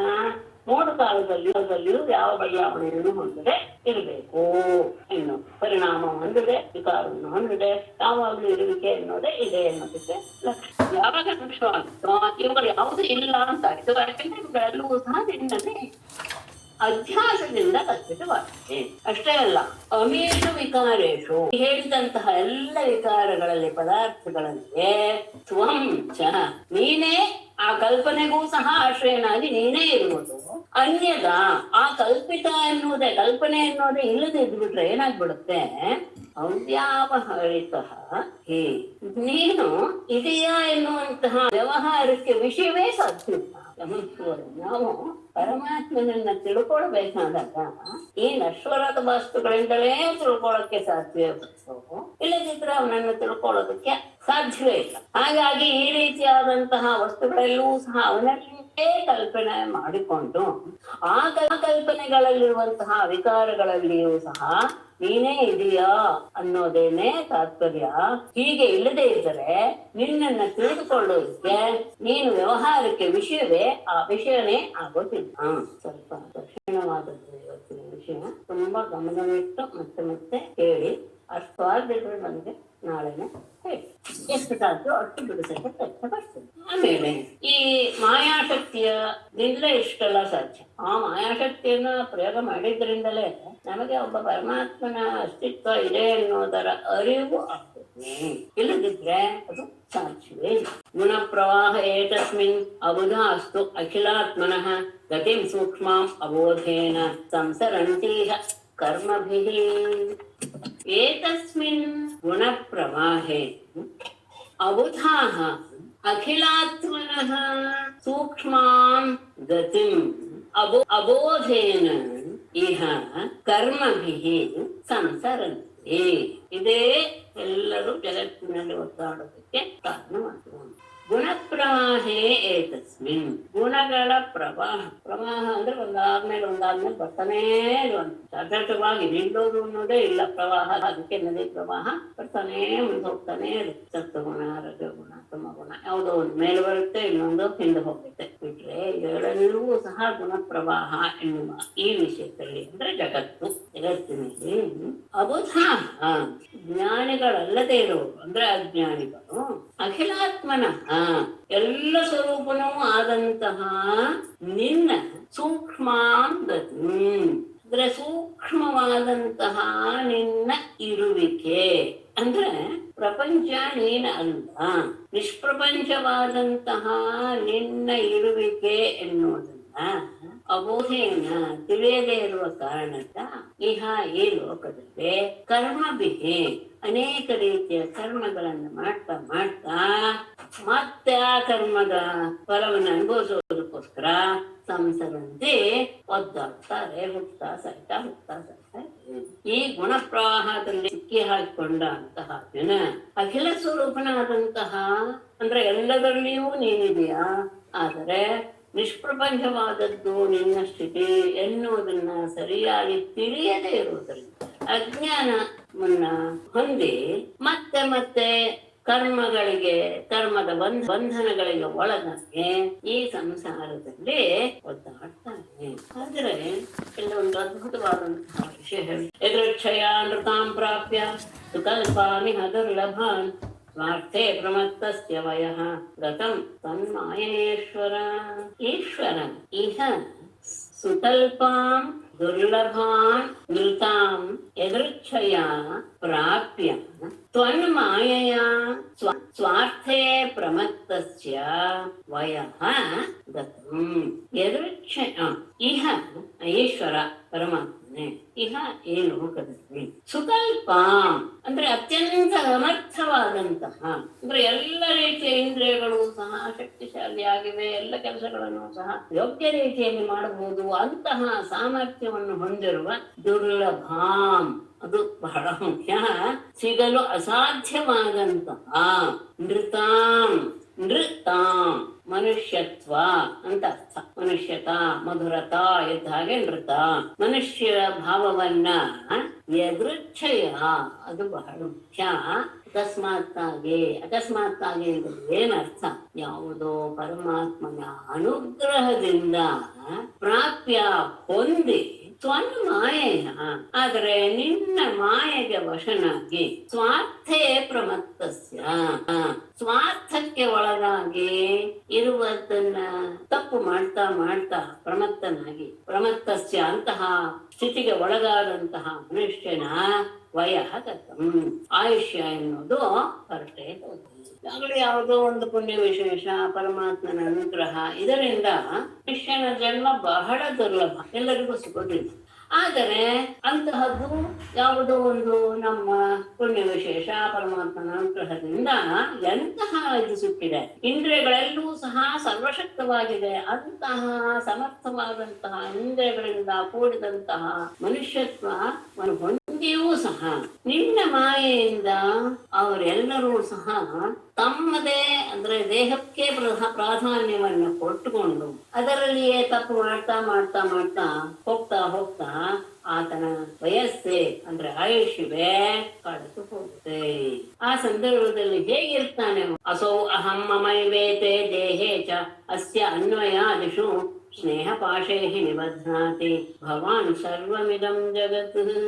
ದೇಹೇ ಅಸೌ ಅಹಂ ಅಸ್ಯ ಅನ್ವಯಾದಿಷು ಏತೆ ಮಮ ಏವ ಭವಾನ್ ಇತಿ ಸ್ನೇಹಾಶೇಹಿ ಭವಾನ್ ಸರ್ವಮಿದಂ ಜಗತ್ ನಿಬಧ್ನಾತಿ. ದೇಹೆ ಈ ದೇಹದ ವಿಷಯದಲ್ಲಿ ಯಾಕೆ ಹಾಗಾಗುತ್ತೆ, ಸ್ವಾರ್ಥೆ ಪ್ರಮತ್ತ ಹೇಗಾಗ್ತಾನೆ ಅಂದ್ರೆ ದೇಹೆ ಈ ದೇಹದ ವಿಷಯದಲ್ಲಿ ಅಸೌ ಇದ್ರೆ ಈ ದೇಹವೇ ನಾನು, ಅಹಂ ನಾನಿಂಥವನು. ಅಷ್ಟೇ ಅಲ್ಲ, ಅಸ್ಯ ಅನ್ವಯಾದಿಷು ಅದಕ್ಕೆ ಸಂಬಂಧಪಟ್ಟಂತಹ ದೇಹಕ್ಕೆ ಸಂಬಂಧಿಸಿದಂತಹ ಎಲ್ಲರ ವಿಷಯಗಳಲ್ಲಿ ಏತೆ ಮಮ ಏವ, ಇವರೆಲ್ಲರೂ ಸಹ ವಸ್ತುಗಳಿರ್ಬೋದು, ವ್ಯಕ್ತಿಗಳಿರ್ಬೋದು, ಎಲ್ಲವೂ ಸಹ ನನ್ನವರೇ ಎನ್ನುವ ಸ್ನೇಹ ಪಾಶ ಇದೆ.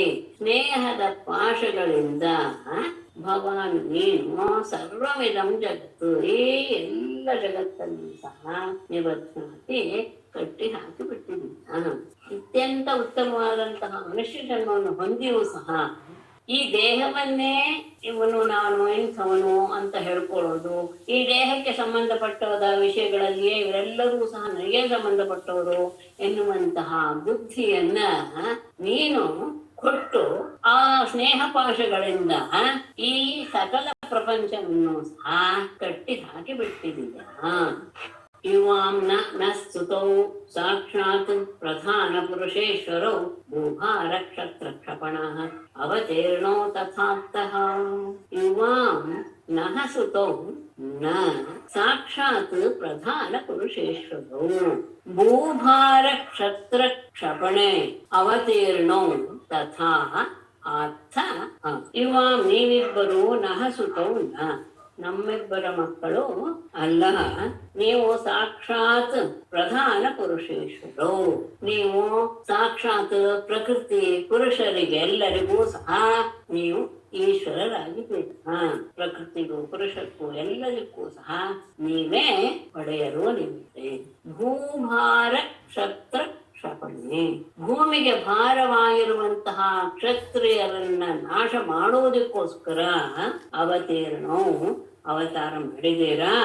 ತಥಾ ಅಂದ್ರೆ ಈ ರೀತಿಯ ವಿಷಯವನ್ನ ನೀನು ಅರ್ಥಃ ನೀ ಮೊದಲೇ ನನಗೆ ಹೇಳಿದ್ದೇವೆ ಹೇಳಿದ್ದೆ. ಅವನು ಮೊದಲೇ ಇದರಲ್ಲಿ ಜನ್ಮದಲ್ಲಿ ಹೇಳಿದ್ದಾನೆ ಕೃಷ್ಣ, ನೀವಿಬ್ಬರು ನನ್ನ ಮಕ್ಕಳಲ್ಲ, ನಿಜವಾಗಿಯೂ ಆ ಪ್ರಕೃತಿ ಪುರುಷರಿಗೂ ಸಹ ಸಾಕ್ಷಾತ್ ಒಡೆಯರೇ ನೀವು. ಭೂಮಿಗೆ ಭಾರವಾಗಿರುವಂತಹ ಕ್ಷತ್ರಿಯರನ್ನ ನಾಶ ಮಾಡಬೇಕು ಅನ್ನೋ ಉದ್ದೇಶದಿಂದ ನೀವು ಅವತಾರ ಮಾಡಿದೀರಾ. ಹೀಗೆ ಈ ವಿಷಯವನ್ನ ನೀವು ನನಗೆ ಹಿಂದೆ ಹೇಳಿ. ಆದರೆ ನಾನು ನಿನ್ನಲ್ಲಿ ಪುತ್ರನೆಂಬ ಬುದ್ಧಿಯನ್ನು ಹೊಂದಿದೆ, ಮನುಷ್ಯನ ರೀತಿಯಲ್ಲಿ ಯೋಚನೆ ಮಾಡಿದೆ. ಆದರೆ ನನ್ನ ವಿಷಯದಲ್ಲಿ ನೀನು ಅನುಗ್ರಹ ಮಾಡಬೇಕು. ತತ್ತೇ ಗತೋಸ್ಮಿ ಅರಣಂ ಅದ್ಯ ಪದಾರವಿಂದಂ ಆಪನ್ನ ಸಂಸ್ಕೃತಿ ಭಯಾಪಹಂ ಅರ್ಥಬಂಧೋ ಏತಾವತಾರಂ ಅಲಮಿಂದ್ರಿಯ ಲಾಲಸೇನ ಮತ್ಯಾತ್ಮದೃಕ್ ತ್ವಯಿ ಪರೇ ಯತ್ ಅಪತ್ಯ ಬುದ್ಧಿ.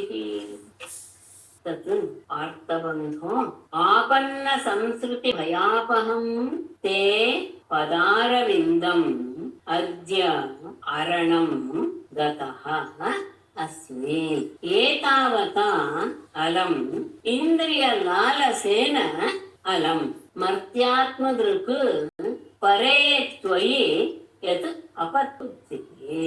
ತತ್ ಆದ್ದರಿಂದ ಆರ್ತಬಂಧೋ ದೀನರನ್ನೆಲ್ಲ ಬಂಧುವಾಗಿರುವ ಪರಮಾತ್ಮನೇ, ಆಪನ್ನ ಸಂಸ್ಕೃತಿ ಭಯಾಪಹಂ ಶರಣಾಗತರ ಸಂಸಾರದ ಭಯವನ್ನ ಹೋಗಲಾಡಿಸುವಂತಹ ತೇ ಪದಾರವಿಂದಂ ನಿನ್ನ ಪಾದಾರವಿಂದವನ್ನು ಅದ್ಯ ಇಂದು ನಾನು ಅರಣಂ ತತಃ ಶರಣು ಹೊಂದಿದ್ದೇನೆ. ನಿನ್ನ ಪಾದ ಕಮಲದೊಳಗೆ ನಾನು ಈಗ ಶರಣ ಬಂದಿದ್ದೇನೆ. ಯಾವುದದು ಅಂದ್ರೆ ಸಂಸಾರದ ಭಯವನ್ನೆಲ್ಲ ದೂರ ಮಾಡುವಂಥದ್ದು ನಿನ್ನ ಪಾದ ಕಮಲ, ಅದಕ್ಕೆ ನಾ ಶರಣಾಗಿ ಬಿಟ್ಟಿದ್ದೇನೆ. ಏತಾವತ ಅಲಂ ಅಂದ್ರೆ ಇಲ್ಲಿವರೆಗೂ ನಾನು ಏನನ್ನ ಅನುಭವಿಸಿದೇನೋ ಅಂದ್ರೆ ಯಾವುದ್ಯಾವುದೋ ನಿಜ ಅಂತ ತಿಳ್ಕೊಂಡು ಸತ್ಯ ಅಂತ ತಿಳ್ಕೊಂಡು ಮಾಡಿದ್ನೋ, ಆ ಶರೀರದ ಬಗ್ಗೆ ದೇಹದ ಬಗ್ಗೆ ಆತ್ಮ ಎನ್ನುವಂತಹ ಬುದ್ಧಿ ಇಟ್ಟುಕೊಂಡು ಅದು ಸಾಕು. ಅಷ್ಟೇ ಅಲ್ಲ, ಇಂದ್ರಿಯ ಲಾಲಸೇನ ಅದು ಈ ಇಂದ್ರಿಯಗಳನ್ನ ತೃಪ್ತಿಪಡಿಸುವಂತಹ ಈ ಆಸೆಯೂ ಸಹ ಸಾಕು, ಅದು ಸಹ ನನ್ನಲ್ಲಿ ಮತ್ತೆ ಉಂಟಾಗದೇ ಇರಲಿ.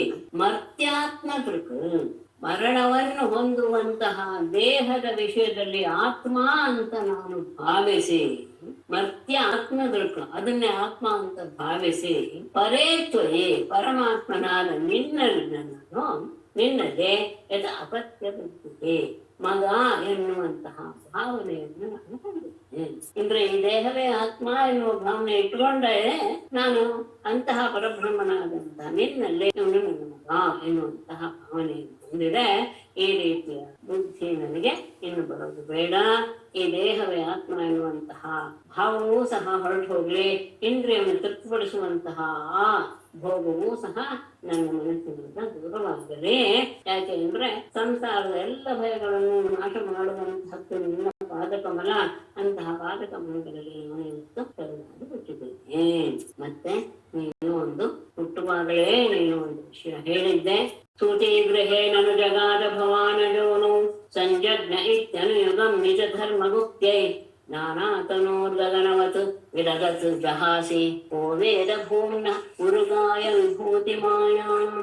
ಭವಾನ್ ನೌ ಸೂತಿಗೃಹೇ ನಿಜ ಧರ್ಮ ಗುಪ್ತೈ ಅನುಯುಗಂ ಸಂಜಜ್ಞೆ ಇತಿ ಜಗಾದ ನನು ಗಗನವತ್ ನಾನಾತನೋಃ ವಿದದತ್ ಜಹಾಸಿ ಉರುಗಾಯ ಭೂಮ್ನಃ ವಿಭೂತಿ ಮಾಯಾ ಕಹ ವೇದ. ಭವಾನ್ ನೀನು ನೋ ನಮ್ಮಿಬ್ಬರನ್ನು ಕುರಿತು ಸೂತಿಗೃಹೆ ನಿನ್ನ ಜನ್ಮವಾದಂತಹ ಆ ಮನೆಯಲ್ಲಿಯೇ ನಿಜ ಧರ್ಮ ಗುಪ್ತೆ ನಿನ್ನ ಧರ್ಮವಾದದ್ದು ಯಾವುದೋ ವೈದಿಕ ಧರ್ಮ, ಆ ವೈದಿಕ ಧರ್ಮವನ್ನ ರಕ್ಷಣೆ ಮಾಡುವುದಕ್ಕೋಸ್ಕರ ಅಜಹ ನಾನು ಹುಟ್ಟು ಇಲ್ಲದೆ ಇದ್ದವನಾದರೂ ಸಹ ಅನುಯುಗಂ ಸಂಜಜ್ಞೆ ಪ್ರತಿಯೊಂದು ಯುಗದಲ್ಲಿಯೂ ಸಹ ಹುಟ್ಟುತ್ತಾ ಬರ್ತೀನಿ ಇತಿ ಜಗಾದ ನಾನು. ನೀವೇ ನಮ್ಗೆ ಹೇಳ್ತೇನೆ ಅಂದರೆ ಯಾವಾಗಲೂ ಸಹ ನನಗೆ ಜನ್ಮ ಅನ್ನೋದಿಲ್ಲ, ಆದ್ರೆ ಧರ್ಮವನ್ನ ರಕ್ಷಣೆ ಮಾಡಬೇಕು ಎನ್ನುವ ಉದ್ದೇಶದಿಂದ ಪ್ರತಿಯುಗದಲ್ಲಿಯೂ ಸಹ ದಂಪತಿಗಳಾದ ನಿಮ್ಮಲ್ಲಿ ನಾನು ಅವತಾರ ಮಾಡ್ತಾ ಬಂದಿದ್ದೇನೆ. ಗಗನವತ್ ಆಕಾಶದ ಹಾಗೆ ಅಸಂಗನಾದರೂ ಸಹ ಯಾವ ಸಂಪರ್ಕವಿಲ್ಲದಿದ್ದರೂ ಸಹ ನಾನಾತನು ಅನೇಕ ರೀತಿಯ ಶರೀರಗಳನ್ನ ವಿಧತು ಧರಿಸ್ತೀಯ ಅಷ್ಟೇ ಎಲ್ಲ ಜಹಾಸಿ ಅದನ್ನು ಧರಿಸಿ ಹಾಗೆ ನೀನು ತ್ಯಾಗವನ್ನು ಮಾಡ್ತೀಯ. ಉರುಗಾಯ ಅಂತಹ ಕೀರ್ತಿಶಾಲಿಯಾದ ಪರಮಾತ್ಮನೇ ಪೂರ್ಣಃ ಸರ್ವವ್ಯಾಪಿಯಾದಂತಹ ನಿನ್ನ ವಿಭೂತಿ ಮಾಯಾಂ ವಿಭೂತಿ ಮಾಯೆಯನ್ನ ವಿಭೂತಿಯ ಮಹಿಮೆ ಎನ್ನುವಂತಹ ಮಾಯೆಯನ್ನ ಸಹಜ ಯಾರ್ತಾನೆ ತಿಳಿಯೋದಕ್ಕೆ ಅಂತಹ ಸೂತಿ ಗೃಹದಲ್ಲಿಯೇ ನೀನು ನಮ್ಮಿಬ್ಬರನ್ನು ಕುರಿತು ಹೇಳಿದೆ. ವೈದಿಕ ಧರ್ಮ ರಕ್ಷಣೆಗೋಸ್ಕರ ನಾನು ಅಜನಾದರೂ ಸಹ ದಂಪತಿಗಳಾದ ನಿಮ್ಮಲ್ಲಿ ಅವತಾರ ಮಾಡ್ತಾ ಬಂದಿದ್ದೇನೆ ಅಂತ ಹೇಳಿದೆ. ಹಾಗಾಗಿ ನೀನು ಆಕಾಶದ ಹಾಗೆ ಯಾವ ಲೇಪವೂ ನಿನ್ನಲ್ಲಿ ಇಲ್ಲ. ಆಕಾಶ ಹಾಗೆ ಮಳೆ ಬಂದಾಗ ಬಿಸಿಲು ಬಂದಾಗ ಯಾವುದಕ್ಕೆ ಏನೋ ಬದಲಾವಣೆ ಆ ರೀತಿಯಾಗಿ ನೀನು ಅಸಂಗ ಆದರೂ ಸಹ ನಾನಾ ದೇಹಗಳನ್ನ ಧರಿಷ್ಠಿಯ ಹಾಗೇನೆ ತ್ಯಜಿಷ್ಠಿಯ. ಹಾಗಾಗಿ ಕೀರ್ತಿಶಾಲಿಯಾದ ಪರಮಾತ್ಮ ನೀನು ಸರ್ವವ್ಯಾಪಿ. ನಿನ್ನ ಮಹಿಮೆ ಎಂಬ ಆ ಮಾಯೆಯನ್ನ ಯಾರು ತಾನೇ ತಿಳಿಯೋದಕ್ಕೆ ಅಂತ ಸುದೇವನ ಮಾತು. ಶ್ರೀಶುಕೋವಾಚ ಆಕರ್ಣ್ಯೇತ್ಥಂ ಪಿತುರ್ವಾಕ್ಯಂ ಭಗವಾನ್ ಸಾತ್ವತಃ ಶವಃ ಪ್ರತ್ಯಾಹ ಪ್ರಶ್ರಯಾನಮ್ರಃ ಪ್ರಹಸನ್ ಶ್ಲಕ್ಷ್ಣಯಾ ಗಿರಾ. ಸಾತ್ವತಃ ಶವಃ ಭಗವಾನ್ ಇತ್ಥಂ ಪಿತುಃ ವಾಕ್ಯಂ ಆಕರ್ಣ್ಯ ಪ್ರಶ್ರಯಾನಮ್ರಃ ಶ್ಲಕ್ಷ್ಣಯಾ ಗಿರಾ ಪ್ರಹಸನ್ನ ಪ್ರತ್ಯಾಹ. ಸಾತ್ವತಃ ಶವಃ ಯದುವಂಶದ ಶ್ರೇಷ್ಠನಾದಂತಹ ಭಗವಾನ್ ಪರಮಾತ್ಮನು ಇತ್ತಂ ಈ ರೀತಿಯಾಗಿ ಪಿತುಹು ತಂದೆಯ ವಾಕ್ಯ ಮಾತನ್ನ ಕೇಳಿ ಪ್ರಶ್ರಯಾನಮ್ರಃ ವಿನಯದಿಂದ ನಮಸ್ಕಾರ ಮಾಡ್ತಾ ಶ್ಲಕ್ಷ್ಣಯಾಗಿರ ಮಧುರವಾದ ಮಾತಿನಿಂದ ಪ್ರಹಸನ್ನ ಮಗುತ್ತಾ ಪ್ರತ್ಯಾಹ ಈ ರೀತಿಯಾಗಿ ಹೇಳ. ತಂದೆಯ ಮಾತನ್ನ ಕೇಳಿ ಪರಮಾತ್ಮ ಬಹಳ ವಿನಯಪೂರ್ವಕವಾಗಿ ಅವರಿಗೆ ನಮಸ್ಕಾರ ಮಾಡಿ ಮಗಳನ್ನಾಗುತ್ತಾ ಈ ಮಾತನ್ನ ಆಡಿದ. ಶ್ರೀ ಭಗವಾನುವಾಚ ವಚೋವ ಸಮವೇತಾರ್ಥಂ ತಾತೈತರುಪಮನ್ಮಹೇ ಎನ್ನ ಪುತ್ರಾನ್ ಸಮುದ್ದೇಶ್ಯ ತತ್ವಗ್ರಾಮಃ ಉದಾಹೃತಃ. ತಾತ ಯತ್ ಪುತ್ರಾನ್ ನಃ ಸಮುದ್ದೇಶ್ಯ ತತ್ವಗ್ರಾಮಃ ಉದಾಹೃತಃ ಸಮವೇತಾರ್ಥಂ ಏತತ್ ವಚಃ ಉಪಮನ್ಮಹೇ. ಯತ್ ತಾತ ತಂದೆಯೇ ಯತ್ ಯಾವ ಕಾರಣದಿಂದ ಪುತ್ರಾನನಃ ಪುತ್ರರಾದ ನಮ್ಮನ್ನ ಉದ್ದೇಶಿಸಿ ತತ್ವಗ್ರಾಮ ತತ್ವಗಳ ಸಮೂಹವೇ ಉದಾಹೃತಃ ನಿನ್ನಿಂದ ಹೇಳಲ್ಪಟ್ಟಿತು. ಎಲ್ಲವನ್ನೂ ಸಹ ನೀನು ನನಗೆ ಉಪದೇಶ ಮಾಡಿಬಿಟ್ಟೆ. ತತ್ವಜ್ಞಾನದ ಪರಿಪೂರ್ಣವಾದ ಉಪದೇಶವನ್ನು ಮಾಡಿದೆಯಾ.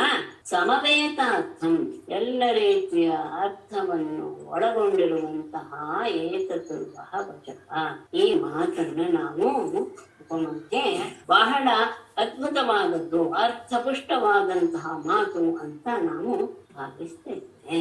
ಮಕ್ಕಳಾದ ನಮ್ಮನ್ನು ಕುರಿತು ನೀನು ತತ್ವಜ್ಞಾನದ ವಿಷಯವನ್ನೇ ನೀನು ಅತ್ಯಂತ ವಿಮರ್ಶೆ ಮಾಡಿ ಚೆನ್ನಾಗಿ ಹೇಳ್ಬಿಟ್ಟಿದೆಯಾ. ಸಮವೇತಾರ್ಥ ಅರ್ಥದಿಂದ ಅತ್ಯಂತ ಗರ್ಭಿತವಾಗಿದೆ, ಮತ್ತೆ ಪುಷ್ಟವಾಗಿದೆ, ಉತ್ತಮವಾಗಿದೆ. ಇಂತಹ ನಿನ್ನ ಮಾತು ಒಪ್ಪುವಂತದ್ದೇ. ಯಾಕೆ? ಅಹಂ ನ್ಯೂಯಂ ಅಸೌ ಆರ್ಯ ಇಮೇ ಚರ್ದ್ವಾರಕೌಕಸಃ ಸರ್ವೇಪ್ಯೇವಂ ಯದುಶ್ರೇಷ್ಠ ವಿಮೃಶ್ಯಾಃ ಸಚರಾಚರಂ.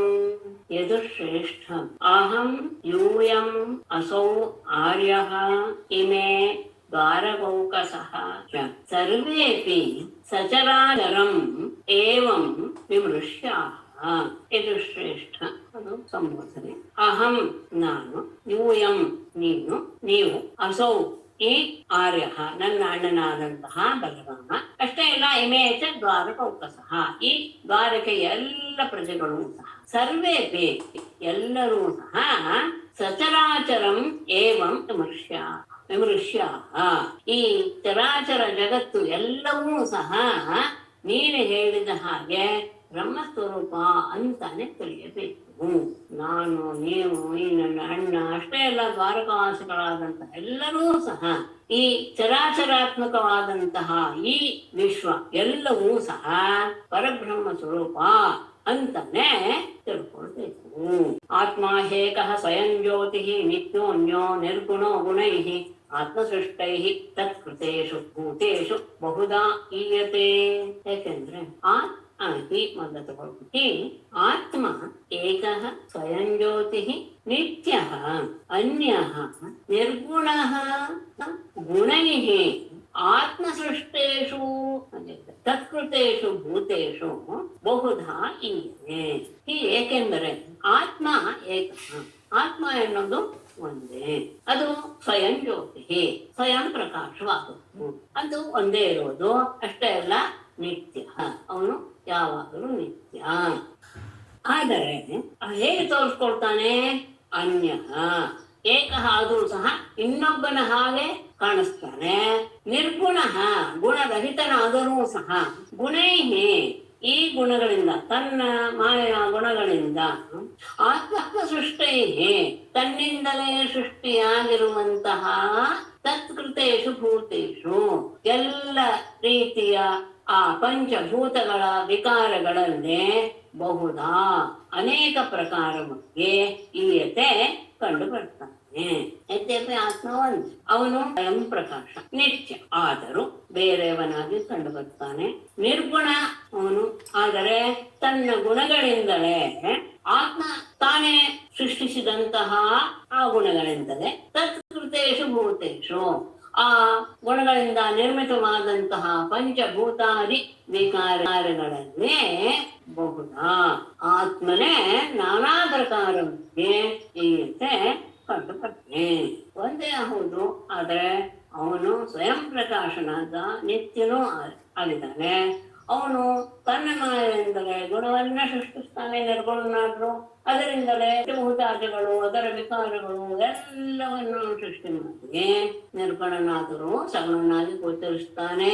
ಸ್ವಯಂ ಜ್ಯೋತಿಯಾದರೂ ಸಹ ದೃಶ್ಯನಾಗಿ ಕಾಣಿಸ್ತಾನೆ. ಏಕನಾದರೂ ಸಹ ಅನೇಕನಾಗಿ ಕಾಣಿಸ್ತಾನೆ. ನಿತ್ಯನಾದರೂ ಸಹ ಅನಿತ್ಯನಾಗಿಯೂ ಕಾಣಿಸ್ತಾನೆ.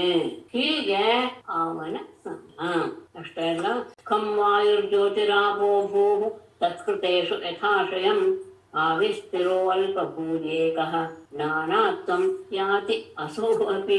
ಹೇಗೆ ಇದೆಲ್ಲ ಅಂದ್ರೆ ಒಬ್ಬನೇ ಆದ್ರೂ ಅನೇಕವಾಗಿ ಸ್ವಯಂ ಪ್ರಕಾಶನಾದ ದೃಶ್ಯನಾಗಿ ಹೇಗೆ ಕಾಣಿಸ್ತಾನೆ ಅಂದ್ರೆ, ಖಂ ವಾಯು ಜ್ಯೋತಿ ಆಪಃ ಭೂ ತತ್ಕೃತೇಷು ಯಥಾಶಯಂ ಆವಿಃ ಸ್ಥಿರಃ ಅಲ್ಪಭೂರಿ ಏಕಃ ನಾನಾತ್ವಂ ಅಸೌ ಅಪಿ ಯತಿ. ಖಂ ಆಕಾಶ, ವಾಯು, ಜ್ಯೋತಿ, ಅಗ್ನಿ, ಆಪಃ ನೀರು, ಭೂಮು, ಇವೆಲ್ಲವೂ ಸಹ ತತ್ಕೃತೇಶು ಅವುಗಳಿಂದ ನಿರ್ಮಿತವಾದಂತಹ ಯಥಾಶಯಂ ಅಂದ್ರೆ ಘಟಪಟಾದಿಗಳಲ್ಲಿ ಅಂದರೆ ಉಪಾಧಿಗಳಲ್ಲಿ ಆವಿಹಿ ಸ್ಥಿರಃ ಪ್ರತ್ಯಕ್ಷವಾಗುವುದು ಒಂದು, ಮರೆಯಾಗುವುದು ಅನ್ನೋದು ಅಂದ್ರೆ ಕಾಣಿಸೋದು, ಕಾಣಿಸ್ದೇ ಇರೋದು. ಅಂದ್ರೆ ಮೊದ್ಲು ಇರ್ಲಿಲ್ಲ, ಈಗ ಕಾಣಿಸ್ತು. ಮೊದ್ಲು ಸ್ಥಿರ ಆಗಿತ್ತು, ಆಮೇಲೆ ಆವಿಹಿ ಕಾಣಿಸ್ತು, ಪ್ರತ್ಯಕ್ಷವಾಗ್ತು. ಅಷ್ಟೇ ಅಲ್ಲ, ಅಲ್ಪ ಭೂರಿ, ಸಣ್ಣದಾಗಿದೆ, ದೊಡ್ಡದಾಗಿದೆ. ಅಷ್ಟೇ ಅಲ್ಲ, ಏಕಃ ನಾನಾ, ಚಿಕ್ಕದಾಗಿದೆ, ಒಂದೇ ಆಗಿದೆ, ನಾನಾ ಪ್ರಕಾರವಾಗಿದೆ. ಹೀಗೆ ಯಾತಿ, ಹಾಗೆಯೇ ಯಾರು ಅಸೌ ಅಪಿಯ, ಇವನೂ ಸಹ ಆತ್ಮನ ಪರಮಾತ್ಮನೂ ಸಹ ಈ ರೀತಿಯಾಗಿ ಉಪಾಧಿ ಭೇದದಿಂದ ಅನೇಕ ಪ್ರತೀತಿಗೆ ಕಾರಣನಾಗ್ತಾನೆ. ಇದು ಇರೋದೇ ಪಂಚಭೂತಗಳು. ಪಂಚಭೂತಗಳಿಂದ ನಿರ್ಮಿತವಾದಂತಹ ಘಟಪಟಾದಿಗಳಲ್ಲಿ ಆ ಉಪಾಧಿಯ ಅನುಸರಿಸಿ ಹೇಗೆ ನಾವು ಘಟದಲ್ಲಿರುವಂತಹ ಆಕಾಶ ಸಣ್ಣದು ಅಂತ ಒಪ್ಕೊಳ್ತೀವಿ, ಆ ಘಟಕ್ಕಿಂತ ದೊಡ್ಡದಾದಂತಹ ವಸ್ತುವಿನಲ್ಲಿ ಆಕಾಶ ದೊಡ್ಡದು ಅಂತ ಹೇಳ್ತೇವೆ. ಹೀಗೆ ಆ ಉಪಾಧಿಯನ್ನು ಅನುಸರಿಸಿ ನಾನಾ ಪ್ರಕಾರವಾಗಿ ಹೇಗೆ ಆಕಾಶ ವಾಯುಗಳೆಲ್ಲವೂ ಸಹ ತೋರುತ್ತೋ ಹಾಗೆಯೇ ಘಟಾದಿ ರೂಪದಿಂದ ಹುಟ್ಟಿತು, ಆಮೇಲೆ ನಾಶವಾಯಿತು. ಚಿಕ್ಕದಾಗಿದೆ, ದೊಡ್ಡದಾಗಿದೆ, ಒಂದೇ ಆದ್ರೂ ಅನೇಕವಾಗಿ ಕಾಣಿಸ್ತಾ ಇದೆ. ಹೀಗೆ ಆತ್ಮನೂ ಸಹ ಎಲ್ಲದರ ರೂಪವನ್ನು ಸಹ ಶ್ರೀ ಶುಕವಾಚ ಏವಂ ಭಗವತಾ ರಾಜನ್ ವಸುದೇವ ಉದಾಹೃತಂ ಶ್ರುತ್ವಾ ವಿನಷ್ಟ ನಾನಾಧೀಃ ತೂಷ್ಣೀಂ ಪ್ರೀತಮನಾ ಅಭೂತ್. ಏವಂ ರಾಜನ್ ಏವಂ ಭಗವತಾ ಉದಾಹೃತಂ ಶ್ರುತ್ವಾ ವಸುದೇವಃ ವಿನಷ್ಟ ನಾನಾಧೀಃ ಪ್ರೀತಮನಃ ತೂಷ್ಣೀಂ ಅಭೂತ್. ರಾಜನೇ, ಏವಂ ಈ ರೀತಿಯಾಗಿ ಭಗವತ ಪರಮಾತ್ಮನಿಂದ ಉದಾಹೃತಂ ಹೇಳಲ್ಪಟ್ಟಂತಹದ್ದನ್ನ ಶ್ರುತ್ವ ಕೇಳಿ ವಸುದೇವನು ವಿನಷ್ಟ ನಾನಾಧೀಃ ಅನೇಕ ಇದೆ, ನಾನಾತ್ವ ಎನ್ನುವಂತಹ ಭೇದ ಬುದ್ಧಿಯನ್ನೇ ಕಳೆದುಕೊಂಡವನಾಗಿ ಪ್ರೀತಮನಃ ಸಂತೋಷದನ್ನ ಹೊಂದಿದವನಾಗಿ ಅಂದ್ರೆ ಸಂತೃಪ್ತನಾಗಿ ತೂಷ್ಣೀಂ ಅಭೂತ್ ಸುಮ್ಮನಃ ಅಂದ್ರೆ ಮನಸ್ಸು ಯಾವ ವಿಷಯದ ಬಗ್ಗೆ ಯೋಚನೆ ಮಾಡದೇ ಇರುವಂತಹ ಅವಸ್ಥೆಯನ್ನ ತಲುಪಿಬಿಟ್ಟು ಪರಮಾತ್ಮನ ಮಾತನ್ನು ಕೇಳಿ ವಸುದೇವನಿಗೆ ಭೇದ ಬುದ್ಧಿ ನಾನಾತ್ವ ಎನ್ನುವ ಭೇದ ಬುದ್ಧಿ ಹೊರಟು ಅವನಿಗೆ ಬಹಳ ಆನಂದವಾಗಿ ಮನಸ್ಸಿನಾಗೆ ಯಾವ ವಿಚಾರವೂ ಸಹ ಇಲ್ಲದೆ ಇರುವಂತಹ ಭಾವವನ್ನು ಹೊಂದದ್ರಿಂದ ವಿಚಾರವೇ ಇಲ್ಲದೆ ಇರುವಾಗ ಸಹಜವಾಗಿ ಮೌನ ಶ್ರೇಷ್ಠತೆ ಸುಮ್ಮನೆ. ಅಥ ತತ್ರ ಕುರುಶ್ರೇಷ್ಠ ದೇವಕಿ ಸರ್ವದೇವತಾ ಶ್ರುತ್ವಾನೇತಂ ಗುರೋಃ ಪುತ್ರಂ ಆತ್ಮಜಾಭ್ಯಾಂ ಸುವಿಸ್ಮಿತಾಂ. ಅಥ ಕುರುಶ್ರೇಷ್ಠ ಅಥ ತತ್ರ ಸರ್ವದೇವತಾ ದೇವಕಿ ಗುರೋಃ ಪುತ್ರಂ ಆತ್ಮಜಾಭ್ಯಾಂ ಆನೇತಂ ಶ್ರುತ್ವಾ ಸುವಿಸ್ಮಿತ. ಪರೀಕ್ಷಿತನೇ ಅಥ ಬಳಿಕ ತತ್ರ ಅಲ್ಲಿಯೇ ಸರ್ವದೇವತಾ ಎಲ್ಲಾ ದೇವತಾ ಸ್ವರೂಪಳಾದಂತಹ ಸರ್ವದೇವಾತ್ಮಕಗಳಾದಂತಹ ದೇವಕಿಯು ಗುರೋಃ ಪುತ್ರಂ ಅವರ ಸಾಂದೀಪನಿ ಗುರುವಿನ ಮಗನನ್ನ ಆತ್ಮಜಾಭ್ಯಾಂ ಆನೇತಂ ಶ್ರುತ್ವ ತನ್ನ ಮಕ್ಕಳಿಂದ ತಮ್ಮ ಮಕ್ಕಳಿಂದ ತರಲ್ಪಟ್ಟಿದ್ದನ್ನ ಹಿಂದೆ ಕೇಳಿದ್ದನ್ನ ಅವಳು ನೆನಪಿಸಿಕೊಂಡು ಬಹಳ ಅದರ ಬಗ್ಗೆ ಮುಂದೆ ಅವಳು ಮಾತನ್ನ ಆಡ್ತಾಳೆ. ಇಲ್ಲಿ ಸರ್ವದೇವತಾ ದೇವಕಿ ಸುವಿಸ್ಮಿತ ಅಂತ ಮೊದಲೇ ತಗೊಳ್ಳೋದು ಒಳ್ಳೇದು, ಆಮೇಲೆ ಬೇಡ. ಯಾಕೆಂದ್ರೆ ಇದು ಈ ವಿಷಯ ಮೊದಲೇ ಗೊತ್ತಿತ್ತು ಅವರಿಗೆ, ಹಾಗಾಗಿ ಈಗ ಅವಳು ಕೇಳಿದ್ದ ಅಲ್ಲ. ಹಾಗಾಗಿ ಸರ್ವದೇವತಾತ್ಮಗಳಾದಂತಹ ದೇವಕಿಯು ಇಲ್ಲಿ ನಡೆದಂತಹ ಸಂಭಾಷಣೆ ತಂದೆಗೆ ಮಗನ ನಡೆದದ್ದು ಕೇಳಿ ಸುವಿಸ್ಮಿತ ಅತ್ಯಂತ ಆಶ್ಚರ್ಯವನ್ನು ಹೊಂದಿದಳು. ಆಗ ಅವಳಿಗೆ ತನ್ನ ಹಿಂದೆ ನಡೆದಂತಹ ವಿಷಯ ಗೊತ್ತಾಯ್ತು. ಏನು, ಗುರುವಿನ ಮಗನನ್ನ ನಮ್ಮಿಬ್ಬರು ಮಕ್ಕಳು ಅವಳಿಗೆ ಮತ್ತೆ ಅಂದ್ರೆ ಪುನಃ ತಂದು ಕೊಟ್ಟಿದ್ದನ್ನ ಅವಳು ನೆನಪಿಸಿಕೊಂಡು ಹೇಳ್ತಾಳೆ. ಅಷ್ಟೇ ಅಲ್ಲ, ಈಗ ಅವಳಿಗೆ ನಾರಾಯಣ ನಮಸ್ಕೃತ್ಯ ನರಂ ಚೈವ ನರೋತ್ತಮಂ ದೇವಕೀಂ ಸರಸ್ವತೀಂ ವಿನಾಶಂ ತತೋ ಜಯಮುದೀರಯೇತ್. ಸರ್ವೇ ಭವಂತು ಸುಖಿನಃ, ಸರ್ವೇ ಸಂತು ನಿರಾಮಯಾಃ, ಸರ್ವೇ ಭದ್ರಾಣಿ ಪಶ್ಯಂತು, ಮಾ ಕಶ್ಚಿತ್ ದುಃಖಭಾಗ್ ಭವೇತ್.